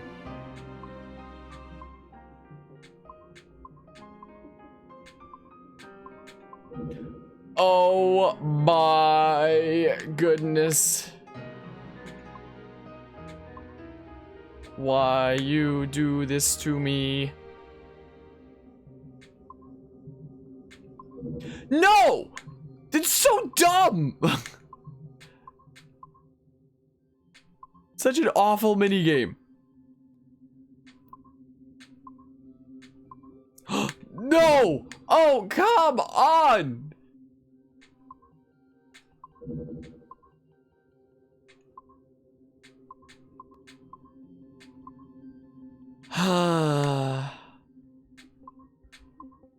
Let's sigh. Uh-oh.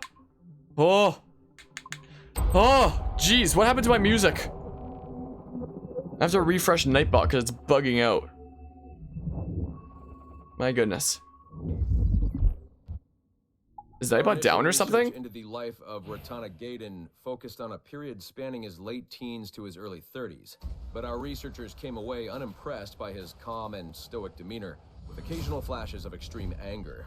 This was not the sort of leading man we felt comfortable endorsing. We decided, therefore, to delve into his early childhood, with the hope that scenes of pre-colonial America might hold some appeal.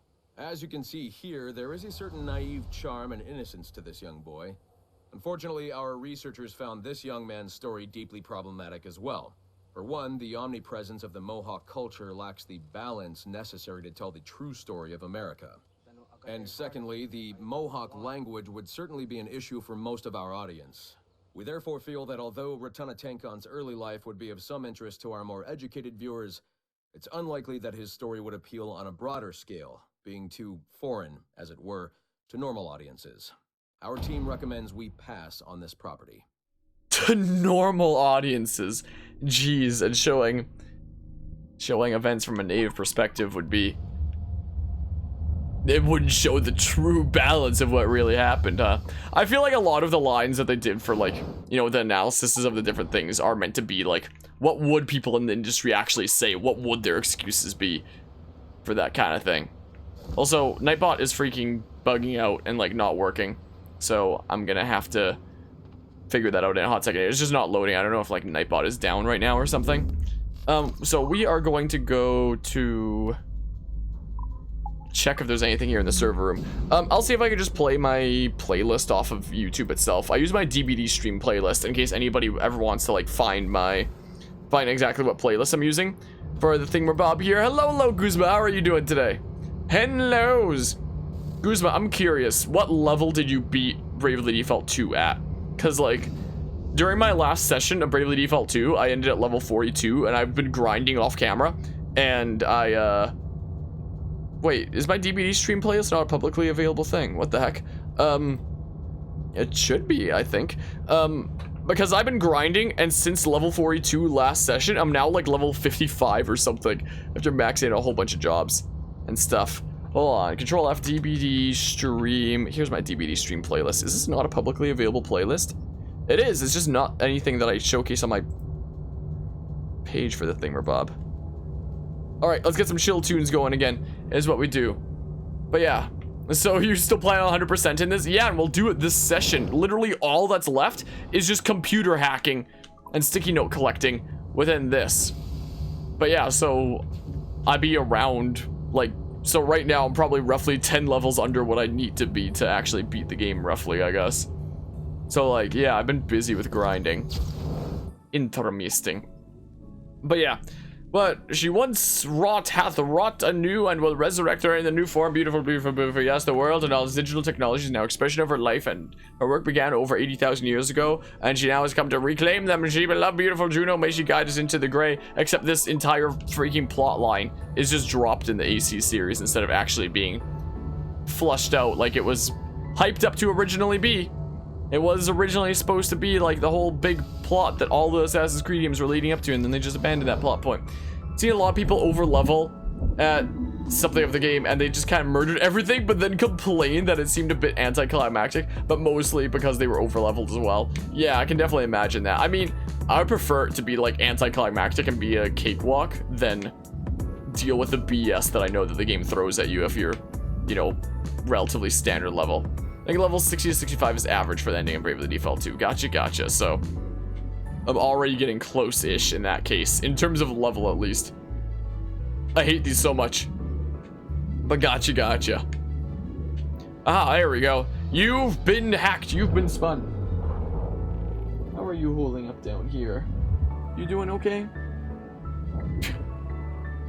Like, you can't see it on the Doki Cam, but her eyes open and she's just like, why are you petting me?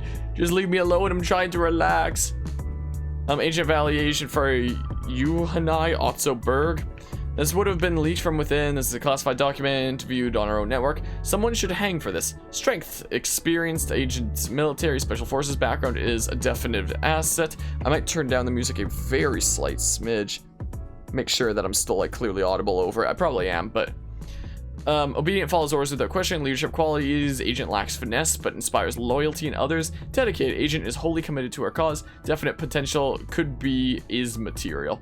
Weaknesses. Agent has a young 3-year-old daughter. Could be a liability. Other notes. Agent is ready to take on greater challenges. Recommended giving agent leadership responsibilities. Recommended sending agent on a level 5 mission. What does this guy have anything to do with the story again anyway? I've completely forgotten. Also, I'm dropping frames because my stream hates me.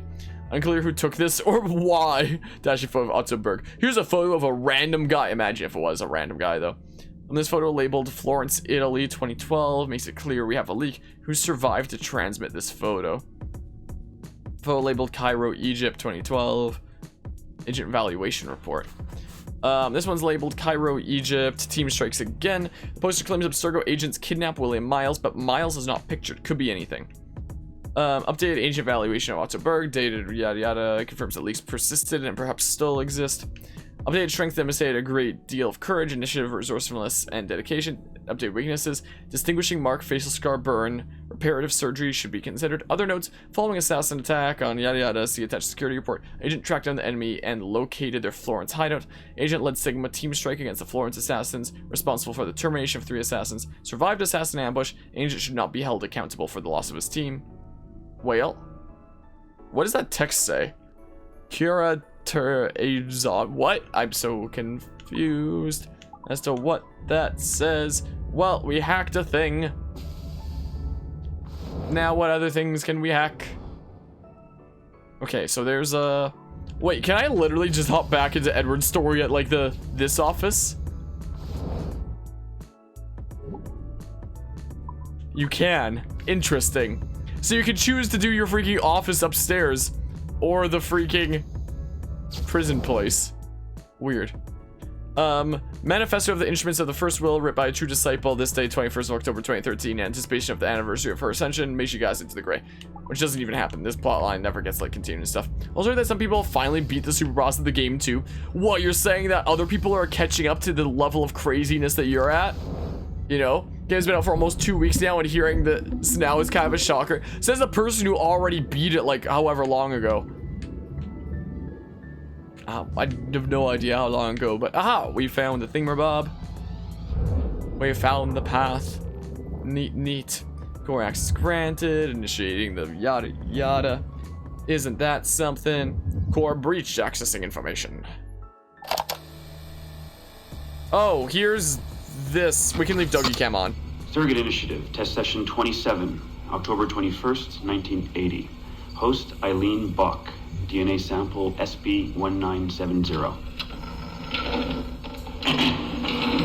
Miriam, my dear girl, there's no good reason for you to be here. but your intransigence requires that I detain you until you give me information I can act upon. The location of the artifact, perhaps, or the whereabouts of your leader, Dr. Shing. Just a little something to give Minister Goebbels some encouragement that we are on the right track. How about a nice hug? He looks so sad in all his photographs. Yes, he does, doesn't he? Perhaps you could pay him a visit yourself. He likes beautiful women. Actresses, musicians. Pirates? That's right, pirates. Pirates of the Edelweiss. Isn't that what you kids call yourselves? It's very amusing. And illegal, of course. Breaking Hitler's laws is half the fun. Oh, I imagine so. I imagine you were having a wonderful time just before we captured you and joined the search of friends. And that's the end of it. Damn it. Why can't we sustain the signal for more than just a few minutes? I need to relax. That's not the issue. This is dangerous work. These memories aren't in your bloodline. That's why it's not holding. There's got to be a solution. Any idea what they mean by the artifact? I've heard it a few times now. Not sure. I don't think Miriam knew either. Not much comes into her mind when she asks about it. But she's protecting the other members of her group, the Edelweiss Pirates or something? Yeah. Bartol Schink. Have we looked him up? No, we can. We should. Put your intern on it. Right. High priority. Yeah. This isn't getting any easier. Jesus.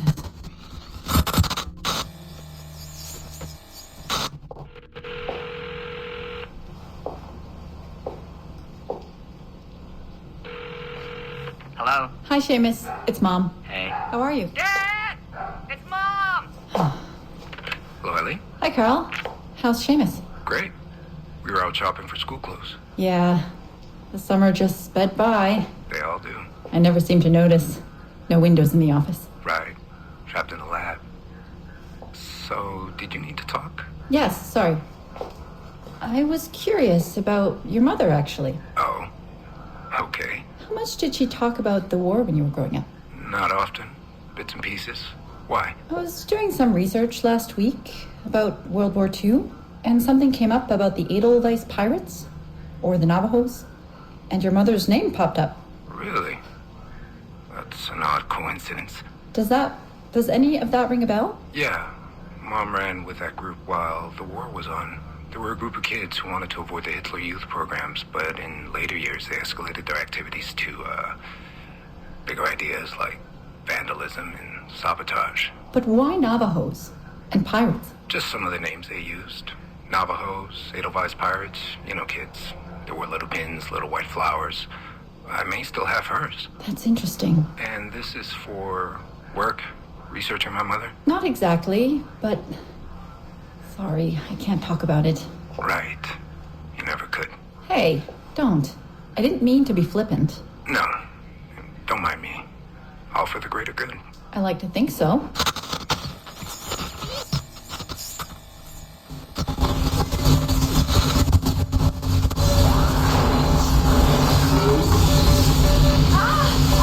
Power down. You all right? Damn it! 5 months of this bullshit! We're floundering. Take it easy, Eileen. You're just stressed. I am not stressed. I'm frustrated. I'd like to go again this afternoon. No. There is no reason to rush this. We're hardly rushing. We're running into the same wall over and over again. Why can't we push through? Why can't you keep me in the Animus longer than 2 minutes? Because surrogate genetic memory data is fragile. The EEG is exploding and your brain is doing too much work. The longer you stay in, the more damage it does. It's even possible that... Possible that... It's possible the memories we're digging into could eventually overwrite your own. Like information on a tape drive. There's just not enough space in your head to do both. Here I come to save the day! Good afternoon, all. Did you invite him? No. But you did. Remember? That was months ago, Warren. What do you need? I wanted to stop by. Check on your progress. Well, apparently it's still too dangerous to keep me under for more than a few minutes. I always suspected that would be your biggest hurdle. The genetic memory sequencing is the easy part, if time-consuming. But the replay, that's something else. Yes? Let's think this through. My subjects are diving into their own genetic memories, so the information is already encoded in their heads. Which means the Animus has less work to do. Less computing, less parsing. Right. So to get your surrogate data working, to let people experience foreign memories, it'll take a hell of a lot more processing power than anyone has. Even Abstergo Industries. Ideally, we'd like to build an external processor that mirrors as many brain functions as possible. Something to handle the calculations. But the cost and upkeep of that would be astronomical. Let me see what I can do. I have some sway with Lillian. We won't build Rome in a day, but if we focus on the pretty buildings first, maybe we'll achieve something. Thank you, Warren. Till next, folks. Man, there are definitely some moments within some of these thingamabobs where... Ow, my ears. Where things definitely get loud. Also, there is a tweet notification from Twitch support. We've resolved an issue causing the activity feed to sometimes not load properly after a raid. I don't know why Twitch always has, like, all kinds of weird issues and stuff. But yeah, I mean, life for me in general is really hectic right now. Oh, I need to turn the chat back on. Things are really hectic right now in general because this is like my last month of this semester. And you not like March, but like from here, like a month from now, essentially. Like, I believe this semester is over around mid-April-ish or something like that. So, you know, I've got a lot of like final stuff to wrap up for a bunch of my classes and things, and what the heck? Where am I? Wait, where's the elevator? I guess down this way. So yeah, I'm frantically trying to, you know, wrap up a whole bunch of stuff, get ready for the semester to be over, get ready for exams and whatnot, I guess, pretty soon, and see what I can do. For you, it's the end of April. Did I go the wrong way? Gosh darn it, the elevator's down the other way. I misinterpreted the symbols on the map there. But yeah, something else that I am thinking about doing there. Thinking about applying for classes over the summer already. Yeah, that's probably what I'll do. Like, I probably won't do a massive ton of them. Like, semesters here are usually about 3.5 months. Apparently, during the summer months, they're gonna be like individual semesters of just under like 2 months each. So I'm thinking I might take like 1 class for each of those respectively. So over the course of the summer, I take like 2 classes one at a time while I, you know, take more time to develop like the higher quality stuff of my channel, like my video essays and stuff like that, and really flush out some editing and all kinds of things all kinds of projects that I'd like to do for the channel, but I haven't had the chance to do. And while also committing to work that I have for the same university that I do school at and such is the thing. But yeah, we got some sticky notes and computers and stuff. Your roommate from last year is planning on hooking you back up with him over the summer. Oh, it's nice to stay with him for a little while then.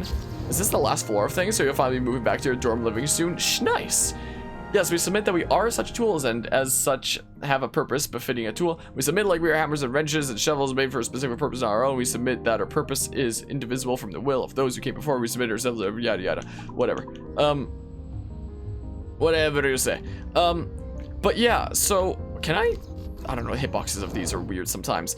But yeah, so I'm losing my mind over what's currently left with this semester and stuff. But pretty soon here, things should hopefully get way more chill. Hopefully. We shall see. There we go, nice. You've been hacked. Totally accurate depiction of hacking, absolutely.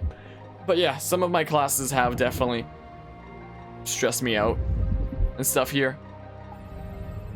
What is this? To synchronize the DDS system. This will only take a moment. We are almost there.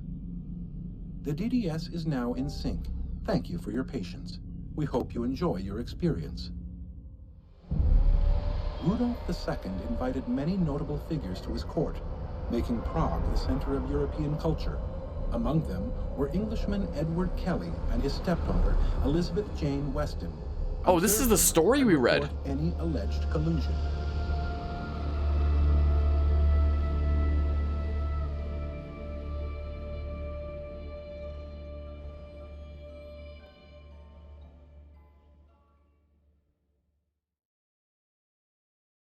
Wait, is that it? What? Whatever. But yeah, sure, you'll be able to finish it. Got some people cheering for you, so don't give up. I appreciate it. I appreciate that there, Guzma. But yeah, something that will definitely make me busy in the future, like around May-ish, but you know, won't be school busyness, so I won't have to worry too much about it, is something that I'm potentially thinking about doing for May is, and like I'm leaning towards most likely doing it, is doing something called Mad Lad May, where like all the crazy generous mad lads of the channel, like the 6 people, dang it, you included, who reached freaking the absurd amount of 10k bits on the channel, get to like fully, like actually request me to do like a full-on playthrough of something. Is what I'm planning on doing. So it is possible that around May-ish, I might potentially take on up to 6 playthroughs of games I would have never considered before. Maybe.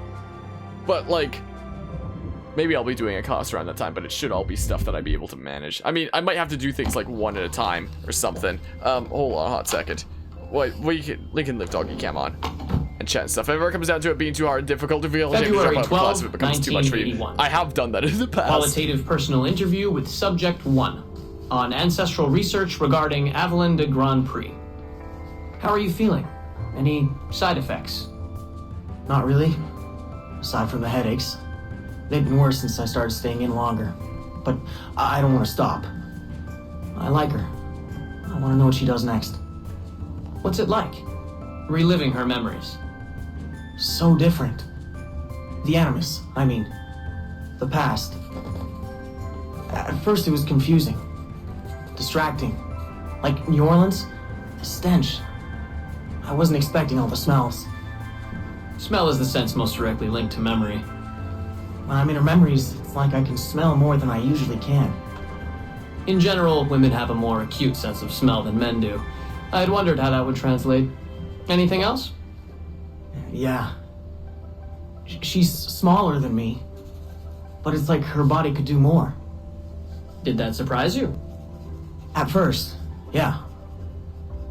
The ERA people might hate me for this or whatever, but I don't usually think of girls that way.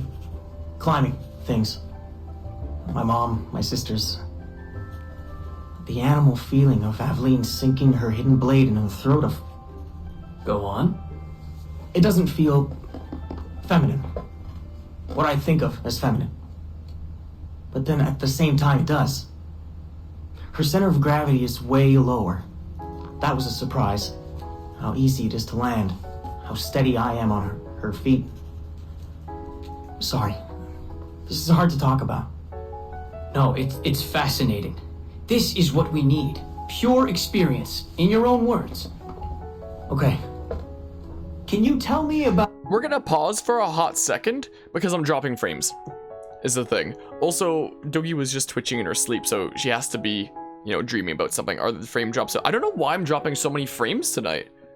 Okay, we should be good and stuff like that, but yeah, and when it comes to uni there with dropping out and being wasted time and money, that's understandable. You have to switch majors a couple times too, and it costs a bit of time and money, but your university had a bit of a community service that you can do to help out with to get you discounts on tuition. That's handy, at least. Yeah, I had to kind of go back into my program as well. Oh, I just realized music's still playing. Well, should we let the music play while we listen to the...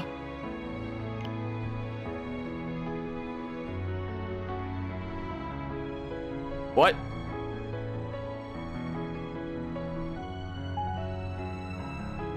What? Do we not? No! Gosh darn it! Oh no! Pressing home freaking mutes it! And then we have to redo February it again. 12, 1981. Oh no! I'm turning the game down like super low and stuff like that. Well, I guess we talk in the meantime until we catch up to where we were listening to before. Dang it! But yeah, I don't know if your university has that, but yeah, dropping frames noticed that too. Yeah, like, the first couple summers between years of university, I did get, you know, some good time in, like, full-time work and stuff like that. But this last year, what with COVID, I was doing a little bit of university work on the side, but it was mostly just, like, stuff with my channel that I was doing. And this summer, it seems like I'll probably take, like, maybe one class at a time for each semester and such. And then like focus on some new stuff with the channel while also focusing on work that I have with university and stuff, because I work for a couple different teams at my university, a couple different research teams when there's work to be done to enter and manage data and such on various studies. So, and I mean, there is a decent bit of work that I could, you know, get into right now. Like, there is a decent bit piled on, so I should have like some decent enough work with that. It wouldn't be. And your messages are all being sent really late now all of a sudden. Oh, that's weird. That's very strange. Maybe Twitch is just being weird today and stuff. But yeah, and there is a lot of new things I would like to commit to with, you know, the channel and stuff like that. Like picking up some old projects, finishing off some current projects, and I'm dropping frames again. Why is this happening? I don't understand, but yeah, I don't know, I'm losing my mind, but going forward, things should be a bit better. Why am I dropping frames? No, it's fascinating. This is what we need. Pure experience, in your own words. Now I know I can't pause it. Can you tell me about Gerald Blunk? What about him? He and Evelyn were close, but we haven't been able to ascertain if he might be your missing ancestor. Do her memories suggest anything to you? Does this make you uncomfortable? Remember, these are her memories. You're just playing them back. It's not even acting. You're a researcher. Like you say, I haven't experienced her consummating anything. That would be... Anyway, I think maybe she was confused. Oh. Well, first of all, I don't really know for sure, okay? I mean, guys think about sex more than girls, right? That's a fact. As a researcher, what did you observe? Does it mean she's more like a guy if she thinks about... Is that why she's able to assassinate? Well, okay, here's the thing. I don't know her thoughts, but from what's in her memories, physically, the fidgeting, some hesitation, what she looked at, who she looked away from, the things she didn't say when I expected her to. If I had to guess what it meant, I would think she was thinking about sex. But I'm a guy, so I would think that, right? So what does it mean for women to act that way? It has to mean something else, right? As a subject, you're able to observe more finely than I am in review. What about unwanted attention from men? Well, I thought that would be the hardest thing to deal with. I'm not into that, for the record. Not at all. Yes, I know. But the way she dealt with it happens so often. It's like you stop noticing everything she does to avoid it. Crossing the street, eyes in the back of her head. She knew how to handle herself. When she was charming, felt kind of similar to killing. Or the build-up to killing. Can we take a break, Mr. Vidic? Of course.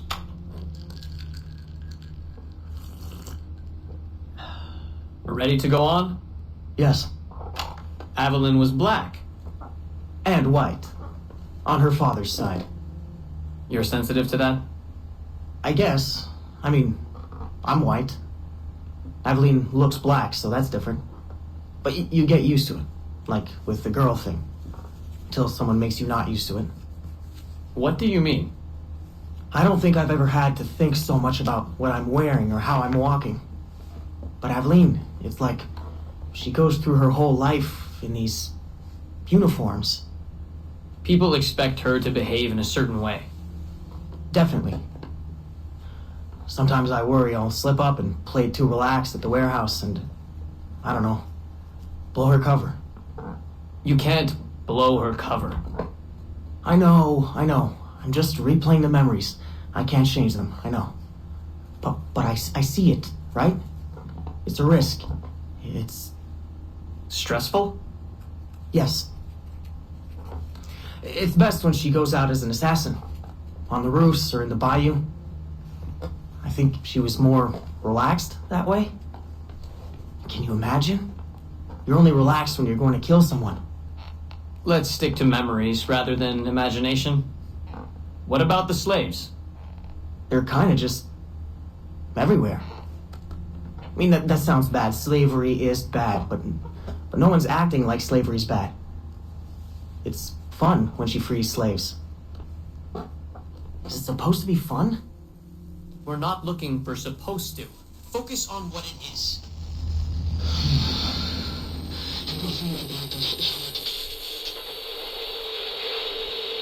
Well, it's loud.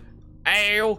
But yeah, there's the whole talk about classes and stuff. Yeah, I have definitely struggled to keep up with, you know, stuff in university a lot of the time. Like, right now I'm kind of struggling in my earth science class, to say the least. Earth science doesn't sound too fun anyway. I was debating about going for like a minor in earth science. I might just go for like a single major, being computing science, and then maybe that's it. Might not. Well, I don't know. But yeah, the earth is around and that's all you need to know. What? Remember that our relentless and pertinent hollow drive to achieve everything our forebears did has led to many embarrassments and disasters. Nuclear. Didn't we read these already? This all too has. Didn't we read that one already? What? I'm so confused. I'm so confused. But yeah, anyway, like I have. Wait, what? I can hack the cameras? What? Okay, I thought there might be an immediate cutscene. Anyway, I have definitely struggled with some things before, like during a semester just before COVID hit, for example. My classes really destroyed me that semester, or at least one class I did really well in, one I did all right in, and one class freaking destroyed me. Like, mostly because every single lab felt like a freaking exam and a half, and anytime I tried to get help from the TAs, one of the TAs didn't care, and the other TA hated me, and I have literally no idea why. I would ask a question, and he'd be like, well, you'd think you'd at least be learning something from the lectures. And then anytime one of the girls in class would ask him a question, he'd sit beside them and be like, okay, let's go through this step-by-step process and show you exactly how to do it. But anytime I asked, a freaking... man, what a time it was. My goodness. So I really struggled in that class at the end of the day. I felt like I was drowning and couldn't really get much help at all, really. Is it gonna be a cutscene? And my grades in that class dragged down my GPA so much that my GPA was 0.1 under what the minimum requirement for GPA was to be in my program, a Bachelor of Science in Computing Science. What was the point of... Wait. Access archive. Glad that's over. I hate it when they escalate the security. It makes me jumpy. Did they put anyone in the bunker this time? Just for a few days, I think. Sucks, but I suppose it's necessary. We deal with some really sensitive data. Classified shit, yeah. I don't know how I feel about it, but it's in our contract, so... And they pay out bonuses too. Inconvenience pay, they call it. Really? That's actually kind of nice. Okay. Anyway, so... because of what it did to my GPA with that semester, music back on, I suppose, I was literally removed out of my program of Bachelor of Science in Computing Science, and I had to spend a semester doing open studies at a different institution while I tried, in the meantime, to reapply back to my university in general sciences instead of science with specialization, which is what I'm in right now. Like, I'm still pursuing computing science and stuff like that, but like officially what I'm like working in is in general sciences rather than science with specialization. And maybe that's, like, I can apparently reapply into science with specialization later on, but maybe it would be better just to graduate with a major in computing science from general sciences. I don't know what the whole situation is there, but like, I was really down on myself for a good while when that came about, when my university told me, like, you're literally kicked out of the program and you have to reapply to the university in general. Like, I was down on myself for weeks, being like, wow, am I really that stupid that my university kicked me out because I didn't get good enough grades? It was devastating for a while. It took me a long time to like really come to accept that, you know, everyone has their own path, and some people are going to be absolutely great at certain things and retain so much and be absolutely flawless and be able to balance so much at once, and other people are going to have like much bigger pain in the ass workarounds that they have to do. But there's like no real shame in that. They'll find their way eventually, and Like, everyone's path is their own, and there's no shame in having other people, you know, get ahead of you, I guess. Like, for example, in my Taekwondo classes, I've been stuck testing for a 3rd degree black belt for a long time now. Like, before quarantine started, I was already stuck on it for the better part of half a year after an injury developed in my left wrist and my right hip that I had to go to physiotherapy for. So, like, my testing for this and my progress in this, like, just came to, like, a grinding halt. And I'm, in my Taekwondo classes, typically one of the, like, senior belts of the class, and therefore I see myself as, like, trying to be the best I can be to improve myself and be a good role model for other people and be, like, the helping hand and assistance that people call to whenever they need help in class and stuff like that. And at first, when I saw, like, my progress come to a grinding halt and everybody else around me continue to, like, make progress forward and come closer to where I'm at, it almost felt for a little while like I was failing them as their senior belt because I wasn't, you know, continuing to make progress and being that good role model that they could look up to and stuff like that, and, you know, was falling behind in my training and stuff like that. But, you know, the big reason for it was I got injured and then quarantine happened was the thing. So there's that. And then I also thought about, like, other people that I know in the class. Like, a good friend of mine who is in class who's been testing for 4th degree for a while. He's been stumped on testing for 4th degree for a long time, way longer than I have been stumped on testing for 3rd degree. And I thought about that. I'm like, do I look down on him for that? And the answer is no, I don't. I completely respect him. I completely respect his achievements and his effort and everything that he continues to do. I don't look down on him just because he's not making progress. So I had the thought that, like, maybe then people don't look down on me because I'm not making progress either, maybe, hopefully, since it's not like I do that for anyone else. And a lot of this thinking has, you know, brought me to the decision that, like, my path is gonna have to wind up being a lot slower in both Taekwondo and university than basically everybody I know.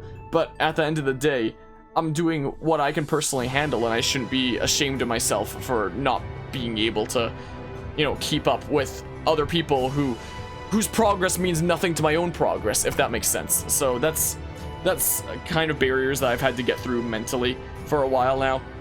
Doesn't change the fact that this semester's been really stressful so far. But yeah, here, let's catch up, do whatever you want to do, don't ever push your limits, and take the number of classes that you're most comfortable with. Yeah, when I first started university, I started taking like 5 classes a semester.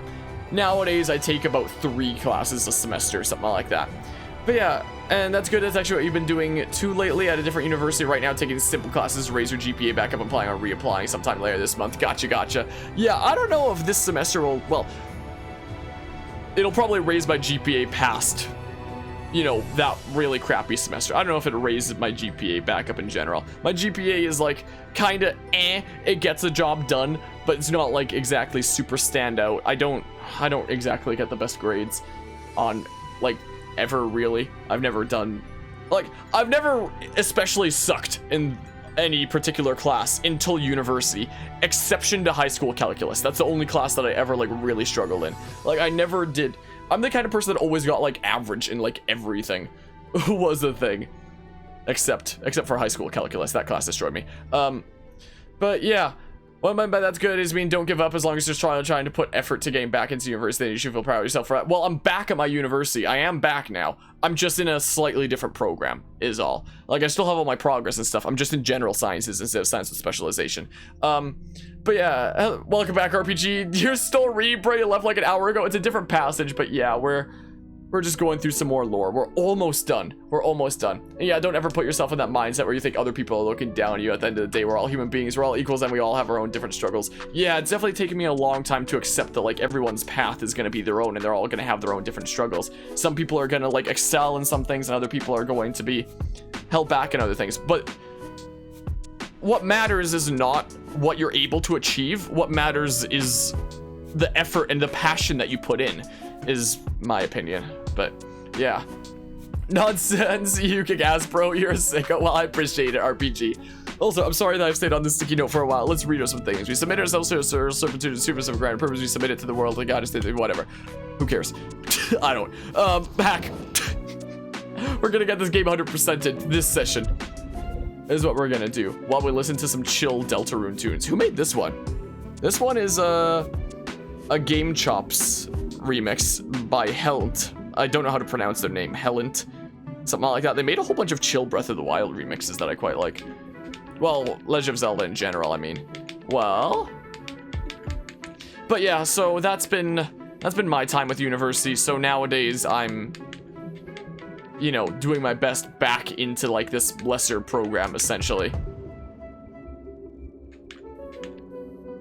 So close. And doing what I can and stuff. Man.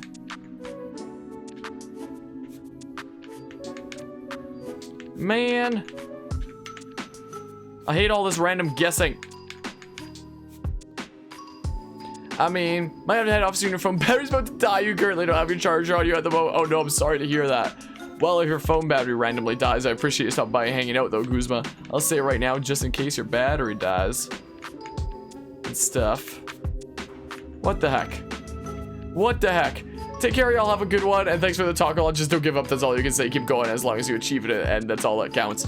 Yeah, I mean, my whole path with university nowadays is like, I don't know, majorly screwed up, but like slow and steady, I guess. I am definitely struggling in some of the classes that I'm in right now, but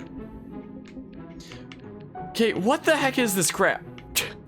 My goodness.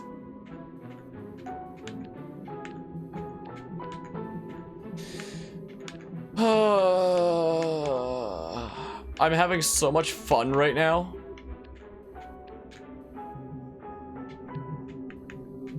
Screw it. We're gonna try every combination, I guess, or something. Like, hold on, if we do that, and then we... I don't know. Maybe not every combination, but like...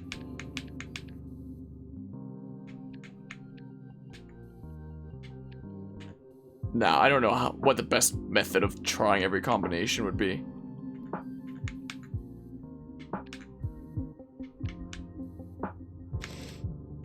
I hate it so much.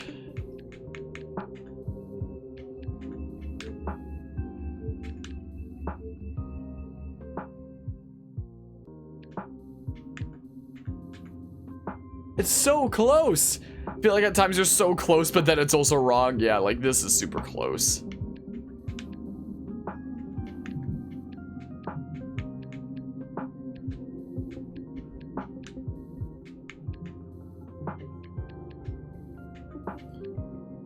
What the heck?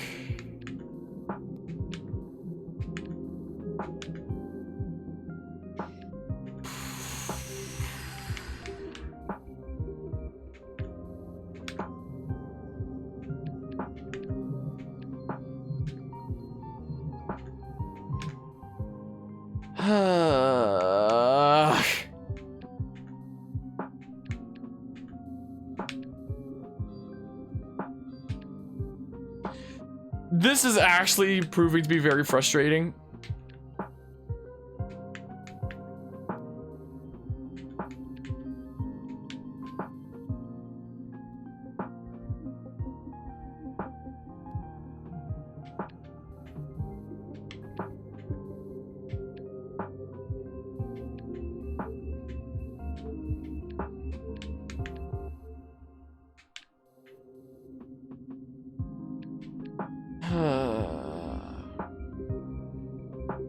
I'm going to my phone calculator. Is there another number that I can hit that I could easily multiply by something? So 1,372. Let's say I divide that by 7. So if 1 is a 7, then we need the rest to add up to 196? Is the question? It seems like with my phone calculator here. So with 196, let's say we divide that by 7. That's 28. So can we get 28 with something and then do 2 7s?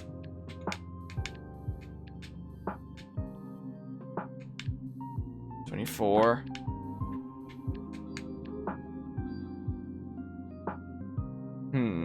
So not 2 7s. So multiply 28 by 7 for 196. What if we divide 196 by not 5? Is it divisible by 3?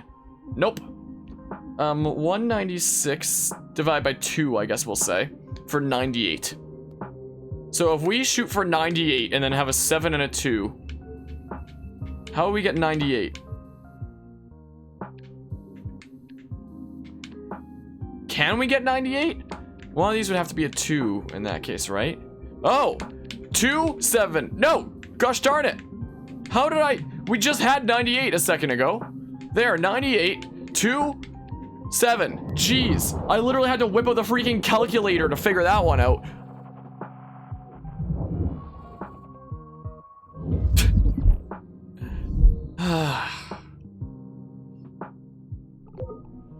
Ah, yes, let's initiate remote hacking and do another hacking thingamabob. Ah, man. Literally had to pull a calculator to figure that one out. Jeez. Unbelievable, huh? Boop. Come on, let's get this first try, though, please. Oh. Welp. Oh, man. What a world. Well. Oh, here's this. I'm just gonna leave chat on now, I think. Test session 37, August 9th, 1981. Host Eileen Bach, DNA sample SB1970. Open! Good morning, Miss Kurtz. You look well, considering the circumstances. Are you rested? Have you eaten? Your friends are dead, Miriam. Bartel Schink and all his navigators, his Edelweiss pirates, executed for 5 counts of murder. Without a trial. You must be proud. There was no need! They were scum! All of them! You hear me? All of you are scum! Scum! Scum! I see it so clearly now. He didn't break, did they? You have nothing. Quiet, girl! You don't have the artifact. If you did, you wouldn't be talking to me at all. Never use Lacey! I said Never use Lacey! Never use Lacey!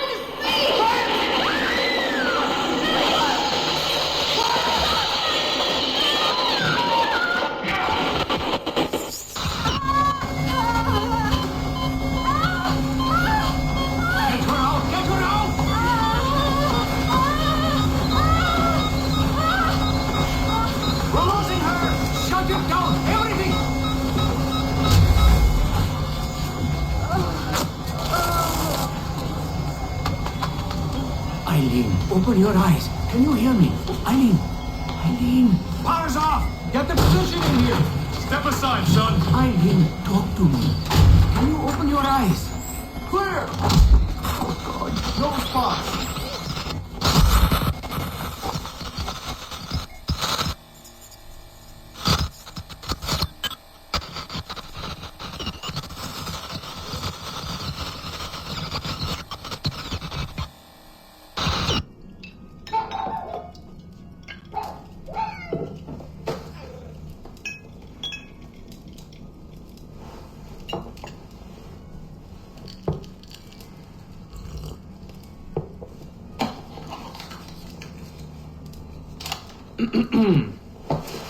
All right.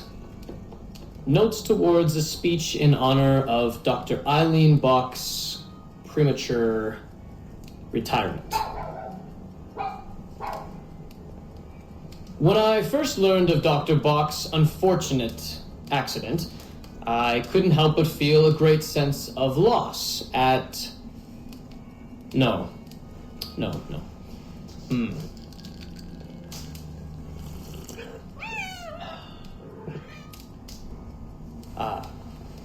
Dr. Eileen Bach has and always will be a friend and colleague. When I first learned of her unfortunate accident, I was shocked, of course. To see any friend injured in such a way is deeply upsetting. And to further learn that her injuries were severe enough to force a premature conclusion to her brilliant career, well, I would not wish that fate on anyone. But if there is any solace to be found in her accident, it may be this: that she was injured in service of her research, in service of work that she cherished most dearly. And it is thanks to her, it is due to her diligence, that some of the mysteries of genetic memory have been further illuminated. And while it is true that work on her project, the Surrogate Initiative, as she called it, has been temporarily halted, the copious amount of work she has done over the past 3 years has been incredibly valuable. So while her work has been suspended for the time being, her legacy will most certainly live on.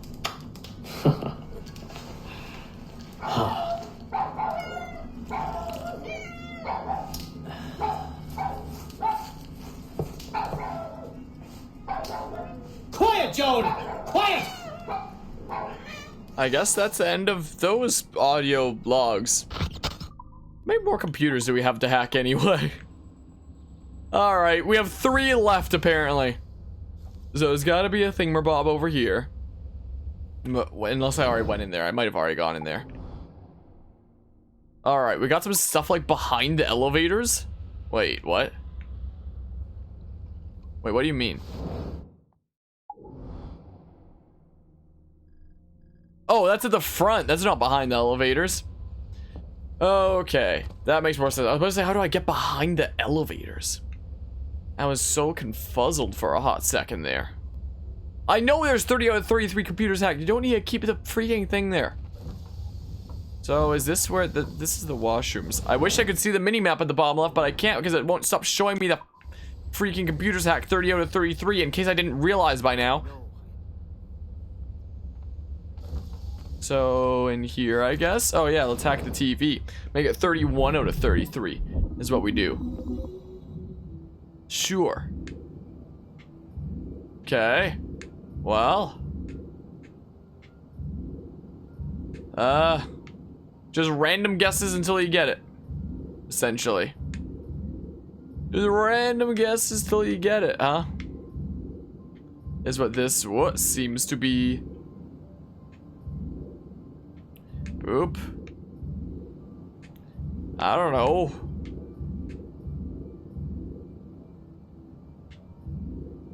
I don't know.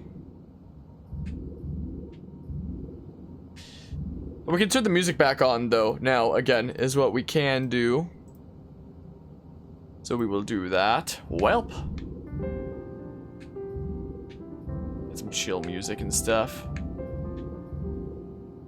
I don't know. Time to hack. The hacking in this game sucks. No, I thought I had it for a second there. No. Man.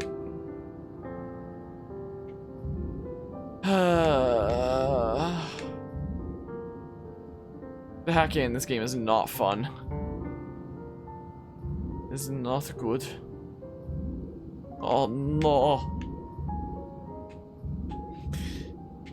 Where the heck?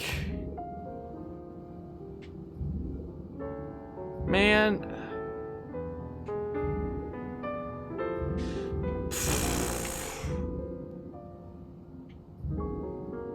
What the hell? What you want me to do here, game? It's not a puzzle, it's just random guesses until you get it. Man. Well.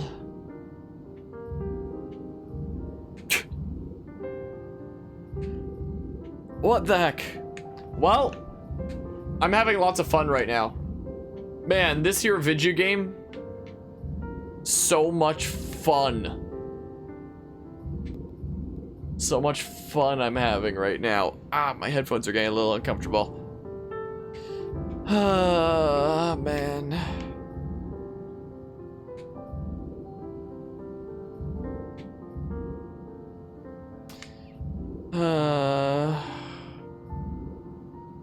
I hate it so much. I hate the hacking in this game so much. My oh my. Hello, Josu Arana? If I'm saying that correctly. Dookie just let out a big groan. I very much do not like the hacking in this game. is a thing. Seems like hacking in AC4 is just yeah, at least Ubisoft does have dedicated hacking games with Watch Dogs. Hello. Welcome to the best part of Assassin's Creed 4 ever. My goodness. Like,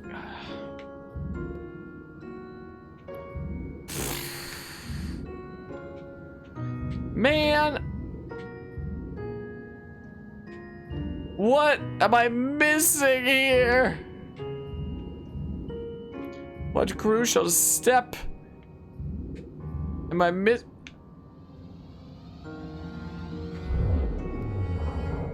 It's not a puzzle, it's just random guesses until you get it. Is the thing. And because you can't just rotate the sphere to see it all with ease, you can't like plan out further steps. Chat archives, everybody's working on the weekend. I need you guys to let me get everything on the observatory by the end of Friday at the latest. Can you do it? No, are you crazy? We don't even know where it is yet. And Friday's a holiday. A holiday, really. Your people realize that working here is a privilege. If they care about their jobs, they'll come in and it will be an honor. And no, I'm not crazy. I'm just getting a lot of heat from Laetitia, and if we don't get it done, she'll take it out on devils and all our work will be lost. Does she even know how anything works here? She has her own pressures. I realize that, but we're already working overtime. And when are we going to discuss how the plot of Devils has to change to accommodate this observatory business? How am I going to sell this? You're not going to. It's too sensitive. So we're just collecting the memories for no reason? Not for no reason. Laetitia will use them. This is ridiculous. You want us to devote our lives to finding information we're not allowed to develop or understand or use in any way? It won't help sales. My people will never see their work rewarded in public. How am I supposed to motivate them? I don't know. Get them breakfast. Pain au chocolat. I don't know how to pronounce things, sorry. Coffee. Pretend to sneak in some coffee liquor. A little beer with lunch. Feed them. They'll forgive you. Again, they're not going to keep falling for this. Yes, they will. Bread and circuses. Look it up. It's a thing. Come on, be serious. I am being serious. Remember, none of this comes from me. Laetitia needs what she needs. If you want the project to continue, we have to keep her happy.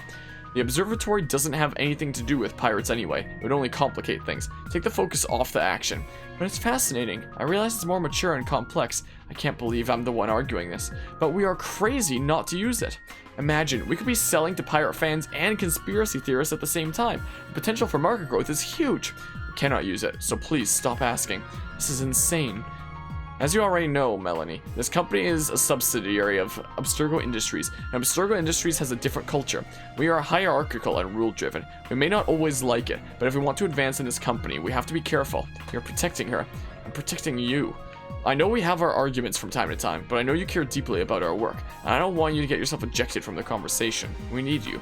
Do you understand? Yeah, I get it. Pick my battles. It's common sense. I don't know why this one thing is bothering me so much right now. I'm just tired. So I don't need to find someone else to help me? No, we'll get it done, somehow. I will personally bring the coffee liquor for breakfast. Well, thanks. I'll try to find some way to get them excited about it in the meantime. If it makes you feel better, I can tell you a secret. What? If we are... What? Sorry, I can't... I've done too much reading today from this freaking game. If we're successful with the observatory, Abstergo may develop a Las Vegas attraction to accompany the release of Devils. What? If they're looking into a partnership with those aquatic circus people you like. They are looking... Whatever. Imagine celebrating with the whole team at a live-action gladiator show. Assassins versus Templars versus Pirates versus Sharks. Whoa, I am in awe. How do you come up with this stuff? Oh, I have all kinds of little things saved in files here and there. I always think I'll get around to doing something with them at a quiet moment, but there are never quiet moments. Oh well, you'll retire someday, wrong voice. Not if I'm lucky. Me neither. Yeah, and he gets killed in Watch Dogs, so. Okay, and this time it doesn't show how many computers we've hacked, even though it would before and stuff like that. Yeah, so there's that whole situation. We have another sticky note here. I guess the final one to collect, I think. The revolutions in America and France bled into evolutions, into more revolutions into Russia and Mexico and India, and the sickening list goes on as men and women fought and died for what? Yada yada. But she got us into gray as return of yada yada. Well, I've stopped caring about the sticky notes. Is that them all? Doesn't say how many I have. Well, computer. You know, I'm starting to think that Frogger might actually be my freaking favorite of the hacking minigames, just because, you know, it's not just random. At least this one was fast. At least we got this one fast. Oh, thank goodness for that. Thank goodness it didn't take 3,000 years like the last one. My goodness. Yeah, I'm not a big fan of these things, but at least that one was quick. At least that one was nice and fast.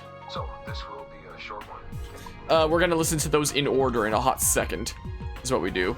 So... we did all the computers here. Is that them all? Is there a progress tracker here? I have messages, what? Your communicator is key here, welcome aboard. Oh no, I've already done so much reading though. Ah! Welcome, I assumed you would get these as the game went on. Your communicator is key to success here at Abstergo Entertainment. Please keep it with you at all times. Should you lose your communicator, contact the front desk. A recovery fee of $100 will be deducted from your next paycheck. Please respect your non-disclosure agreement. Our work here is exciting and confidential. Security breaches will not be tolerated. Have a great week. Welcome to the team. We should have some lunch sometime once you're settled. Ahoy, mate. Welcome to the good ship Abstergo Entertainment, where everything is always jolly and we all love our work to death. Glad to have you aboard. I hope you're fine. The last guy was a little dull and, well, just kidding. See you around. Just want to say it's good having a new face on the team. It's a great place to work, but some people can get a little negative at times, if you know what I mean. Let's get a coffee later. John from IT. Hey, John here. Nice meeting you. If you have any problems with your animus, feel free to shoot me a message. I don't extend this privilege to everyone, but Melanie tells me you know your stuff. Good enough for me. Hey there, buddy pal. What's that they've got you researching over there? Hush hush, top secret? Good for you, you Abstergo protege. At least they trust someone. Glad it's you. Everyone, let's all give Olivier and Abstergo Entertainment a big cheer as he heads off to Chicago for the shareholders meeting. We believe in you, Olivier. And then if you play Watch Dogs, that's where you take him out. So that's it. No explanation. We just keep going and hope that nothing like that happens again. How can this even be legal? Oh well, another day, another dollar. Oh, that's after we got injected with whatever the hell. Yo, that was seriously messed up, I agree. But come on, we get to make games. Isn't that worth a little weirdness sometimes? If you can't take the heat, get out of the kitchen. I understand we're all a little on edge. I hope you all take the coming long weekend to relax, unwind, breathe easy, have a little fun. When we get back, we have some major butt to kick, so I want you all bright and ready. You know where John went? I have a bad feeling about this one. If you knew something about... Wait, if you knew something, you'd tell me, right? Or have you become one of them? So our sage dude is just like... gone, or he was like arrested or something, or I don't know. But yeah, let's see here. We all know this is a great place to work, but it's natural that some people move on to pursue other interests. Let's keep the gossip to a minimum and focus on what's important. Great games. Okay, well, there's those. Can I review my past activities? Oh, these are... I can rewatch any of the freaking modern day cutscenes? Files. So let's see here. Does it show like a progress chapter though? Or progress tracker, sorry. I think we got all of the... I'm fairly certain we hacked all the computers. I think the game is 100%ed now. I'm fairly certain it is. But now we can listen to these in order now that we have the... Okay, so there's like the photos and stuff. Yeah, the memos and such. Yeah, let's go ahead and listen to those. I'll turn off chat and my camera. I'll leave Doggy Cam on while we listen to them, and I'll turn off the music. Let's have a listen. Okay, this is on. I don't think I've ever used this phone more than a few times to record anything. Hey, Dad. So, we're all here in New York at the motel. It's Queens, actually, in Astoria, near the NQ. Rebecca's off getting batteries for something. Sean's in his room doing whatever Sean does. And, you're out getting some food. Me? Well, I'm supposed to be getting ready to break into some offices in the financial district. Feels just like prepping for one of your old training drills, actually. 10 years go by, and then you show up, and it's like I was never gone. And we're right back to the ball busting and the conspiracies and the paranoia. Only this time, I believe you. I believe every word. You know, I don't even think you know the half of it. I don't think you know how much I've seen. How much I've learned in just a few weeks. Everything, really. I feel like I've lived 1,000 years, or 10,000 maybe. It's impossible to explain. But when you see that much of the world through the eyes of so many, you can't help but be sad. And to see all these incredible, intelligent people fight the same battles make the same mistakes over and over again. Because culture and knowledge and history, these things, they aren't passed on through our genes. Every kid on Earth needs to relearn the basics. How to live, how to survive, how to stand up for what's right. So much is lost in the transfer. So much is added every generation. It's a shame. I mean, over and over, everything must be learned again.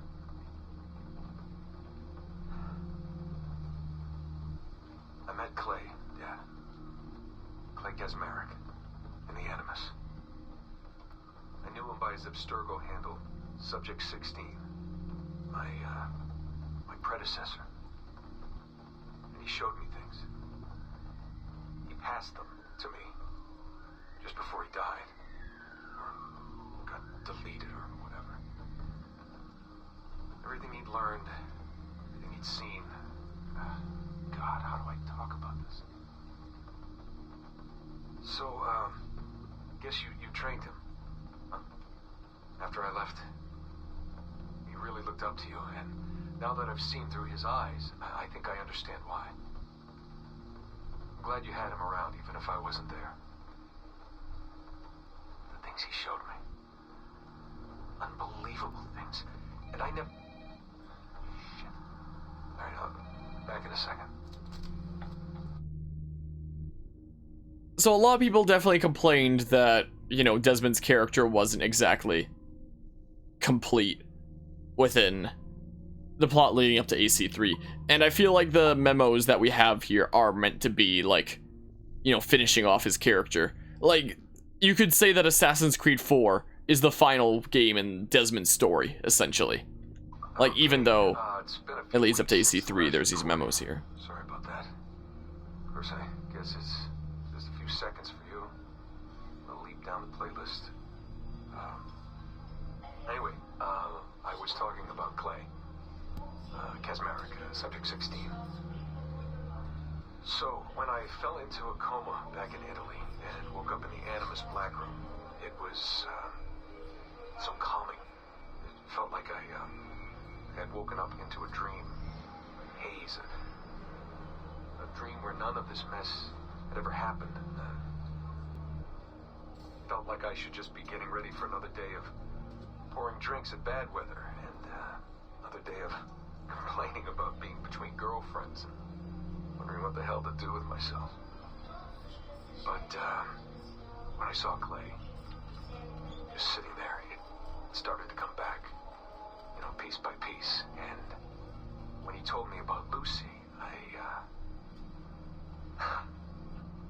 fuck, you know, it hurt. You know, realizing that I killed her without thinking or feeling anything. Not at the time, anyway. Well, then, things just kept piling on.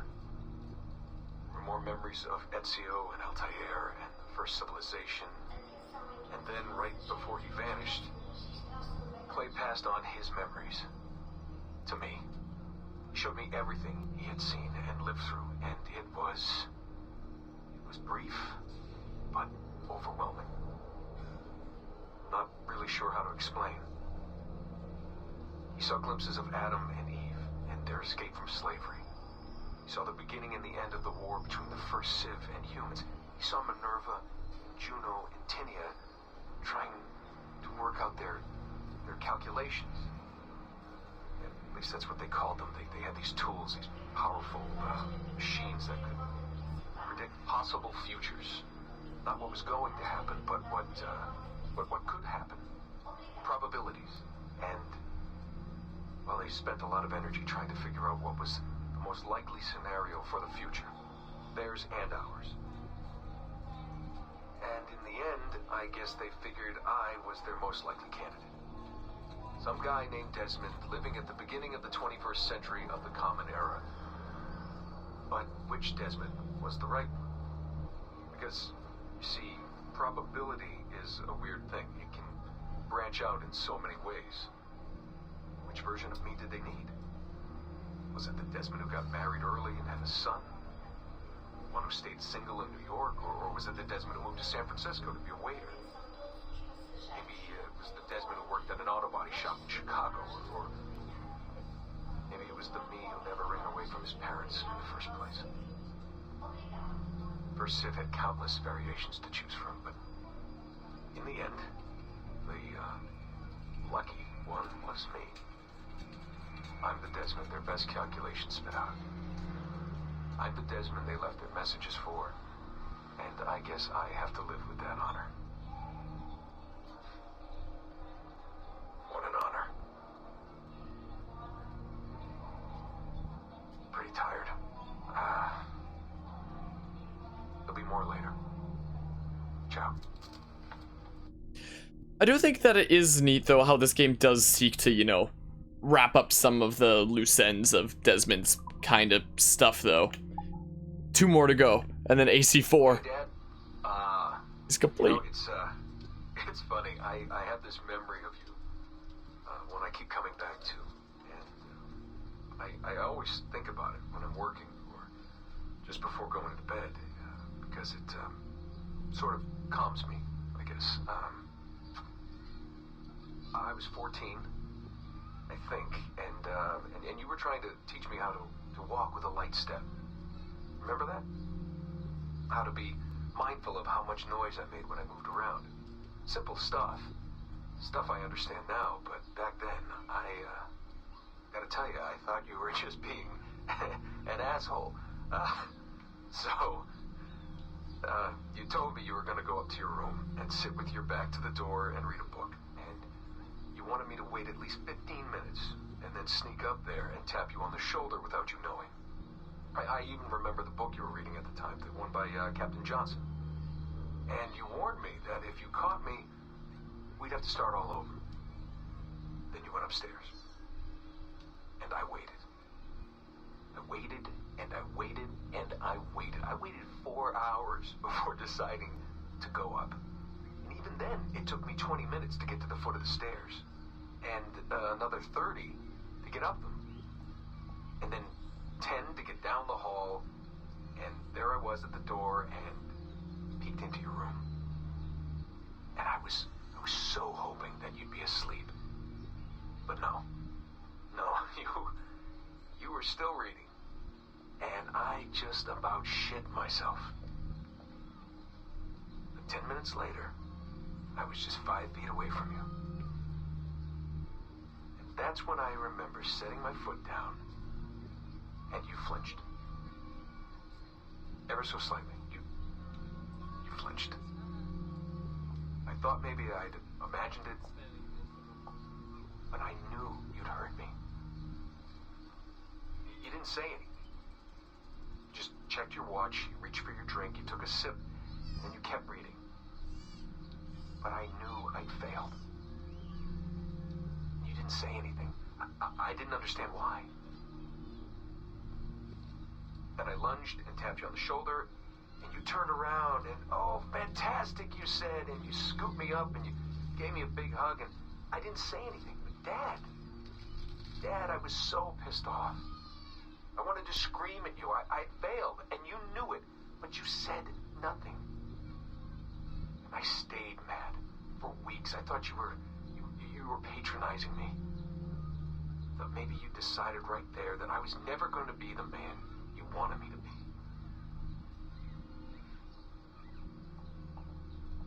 But I realized just a few years ago that you checking your watch, that was the clue, wasn't it?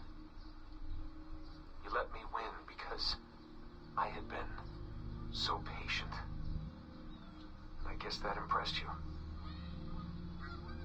You know, maybe at that moment you thought it might be better to be my dad instead of my mentor. I don't really know. Maybe for you they're one and the same. You know, either way, I'm happy to know that both my mentor and my dad are looking out for me that day. I didn't understand that then. I think I do now. Yeah, so up to this point, we never really got a whole lot of backstory for for Desmond in the previous games, whereas this game, after he's already died, is the thing that serves to wrap up his character. So, this will be a short one, Dad. Something to remember me by if things go south. If I don't make it out of the temple today. I've tried to be optimistic about all this, but I just can't. I think spending all this time at Connor's memories has made me anxious. I mean, his story is so painful in so many ways.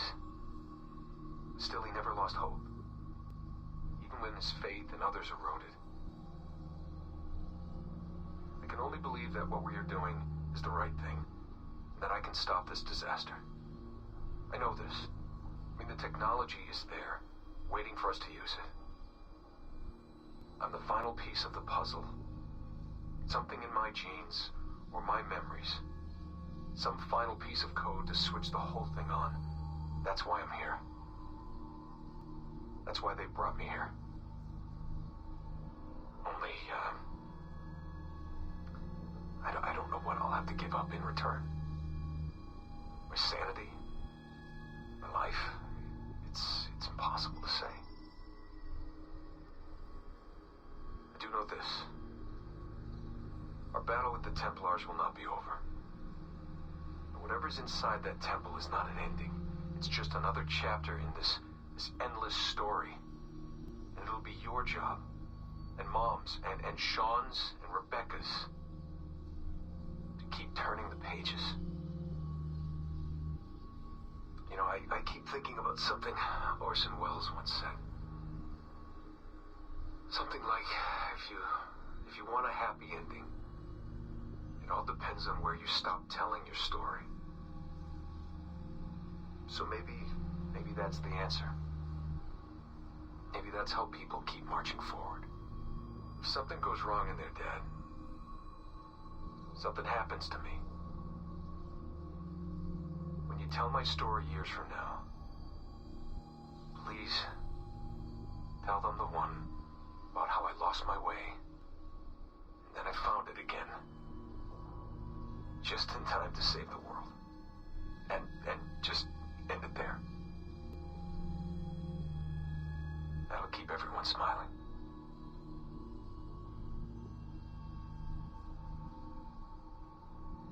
Goodbye, Dad. Say hello to Mom. Tell her I love her, okay? Tell her I love you both.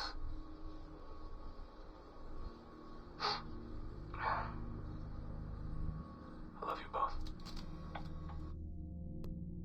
And that's how the Desmond story ends within the Assassin's Creed series. We've gone through a lot of games to get to this point, all the way from Assassin's Creed 1 to 4, which is way more than 4 games. Way, way, way more. I missed one! There's one computer I haven't hacked? What the? Okay, hold on. So we've almost concluded our 100%ing journey here. It's gotta be up here. It's gotta be up here. One more computer to hack, and then Assassin's Creed 4 is done. But then there's like the whole DLC side story Freedom Cry thingamabob. That is also its own standalone game, so it's basically like a separate entity kind of thing. But AC4 as Assassin's Creed 4 will be freaking done. Is there a computer here for me to hack? Oh, and I missed a freaking sticky note. And there's a... Gosh darn it. Well, there's a few things to collect, but here's our final computer hacking. There's gonna be another one of those server things, and I have to whip out the phone calculator again. Oh no, but we're almost there. We are almost there, though. And then... this journey is over. This has been the most boring session of Assassin's Creed 4 on this channel so far. Like, my goodness, just going around hacking computers and collecting things. Like, it's so much more fun getting the collectibles within, you know, the Caribbean and Edward's story. Going around collecting chests, plundering ships, yada yada, in such a charming world. Whereas this is just like, oh, play Frogger, play the weird circle thing. Do lots of reading, non-stop. My oh my. Well, so so much more entertaining to work towards completion percentage within, you know, the animus within Edward's story. Here, it's just, it does have some cool lore stuff. Like, I do like how Desmond's story is wrapped up within this, but some things just suck. What is this? Assassin's Creed Black Flag, Oliver. Is this just like an excerpt of a chapter from the actual books that they put together? I don't know if they still do this, but they used to always make like novels of each of the Assassin's Creed games that came out because people were like, whoa, these are cool stories and stuff like that. What if they were books? And then they made them into books. I've read some of them. I don't think they're as engaging as the games, in my opinion. I've read a couple of the Ezio ones a long time ago. I think it's literally just an excerpt, so I literally don't think I need to read this out, because it's gonna be hella long. I think it's literally just an excerpt from, like, the actual things that they did there. Since, you know, it said chapter 3 just there. From the Journals of Edward James Kenway. I think I own this book somewhere. I think I do. I don't know where it is. Yeah, chapter 3. So it's literally just an excerpt of, like, the actual books. So I'm not going to bother reading this out, because if anybody actually does want to read it, there is, like, a full book out there. I'm not just going to randomly read out chapter 3, because that's what the game bothered to include here. So I guess that's, like, an advertising kind of thing, almost, where it's like, if you hack that, it's like, oh, by the way, this is an actual book. So, where the heck here? I do quite like Assassin's Creed 4. Maybe, I'm pretty sure I own that book around here somewhere. Maybe I'll read it one day. But, like, not anytime soon. I'm dropping frames again. Once again, I'm dropping frames. I can't mark that, apparently. Does that mean that it's on a different level here? Hold on. Hold on. I don't know why I'm dropping frames. Enjoy the slideshow, I guess. Oh, man. This freaking hood while I have headphones on. Whatever. Well, enjoy the slideshow as I drop frames because my computer likes to be dumb and stuff. Okay, come on. We have our last few thingy-merbobs. And then we're done. We have one final sticky note. Right here. What does the final sticky note say, huh? Good talk.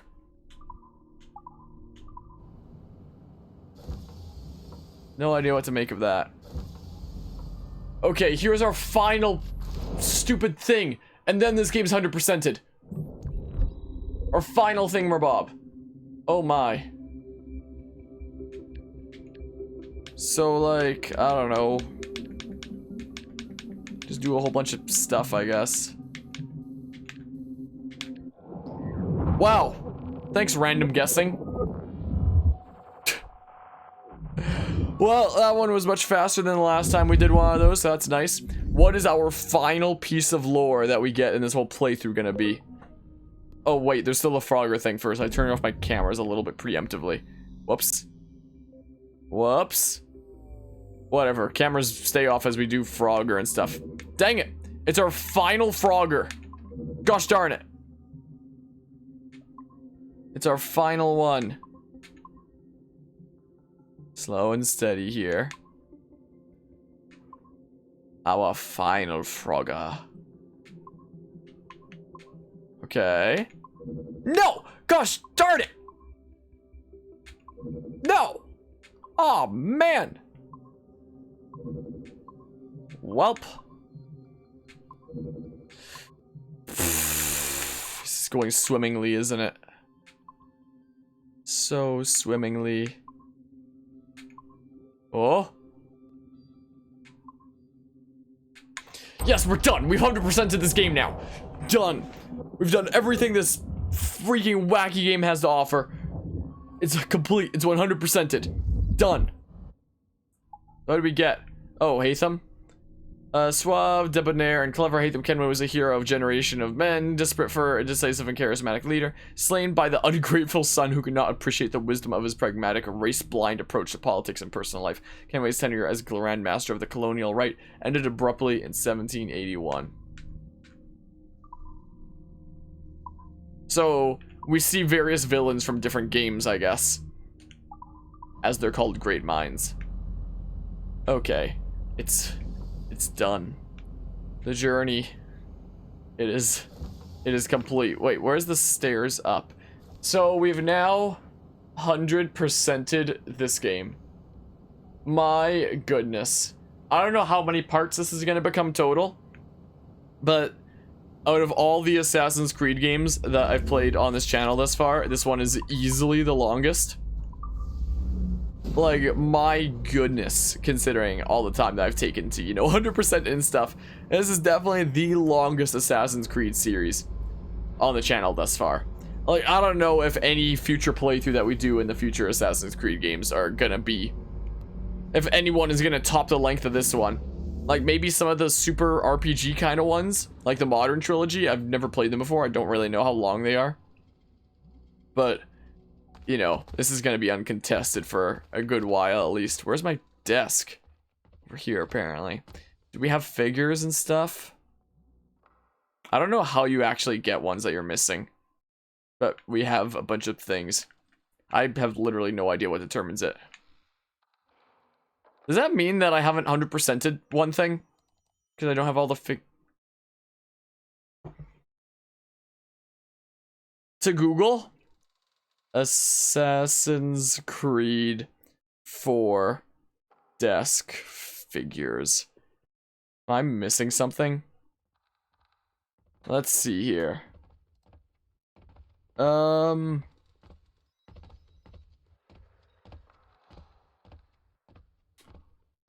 Apparently there just always is empty slots.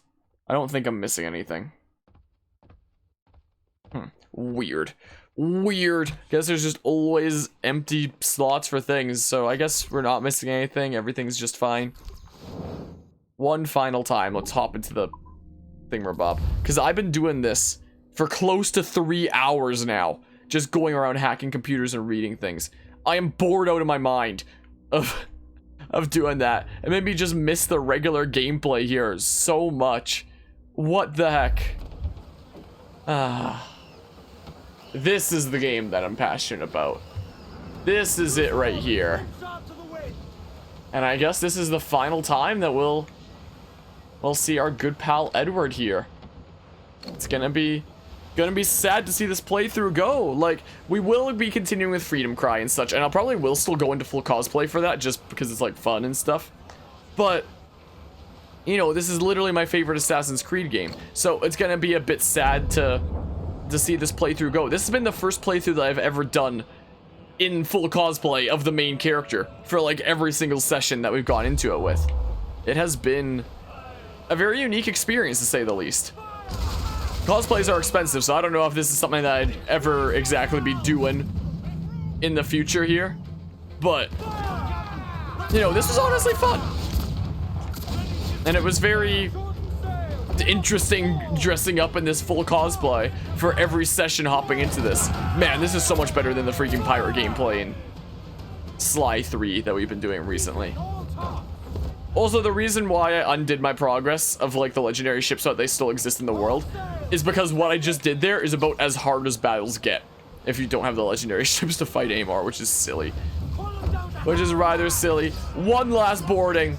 Our final boarding of the playthrough for the road. We'll still do plenty of boardings and plenty of similar gameplay within.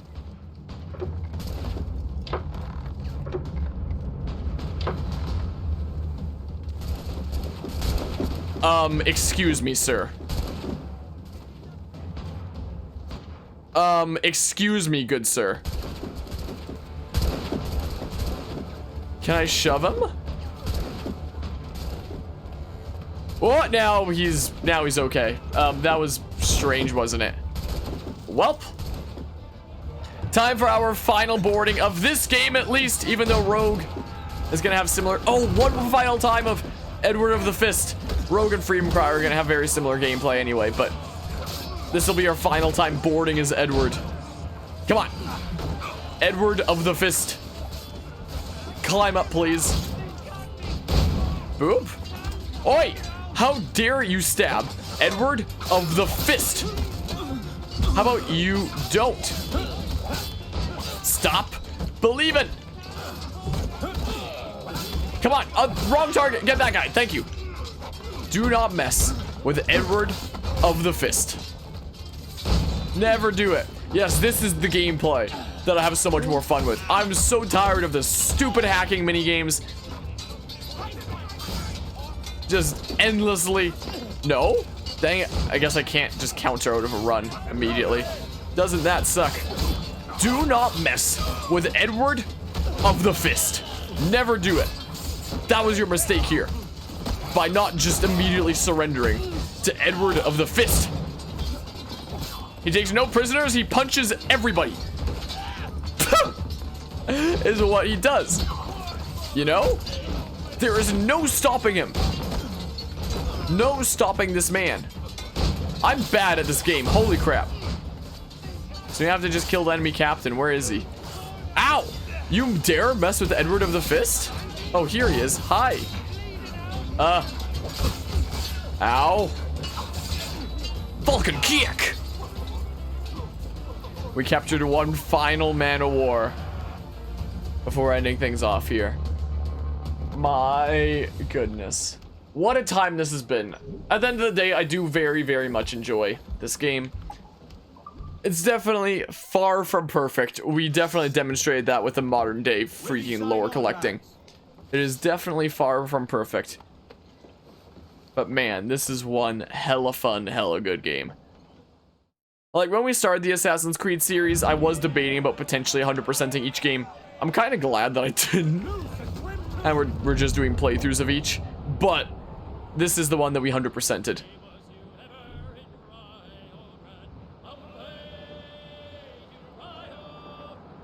Ah, man.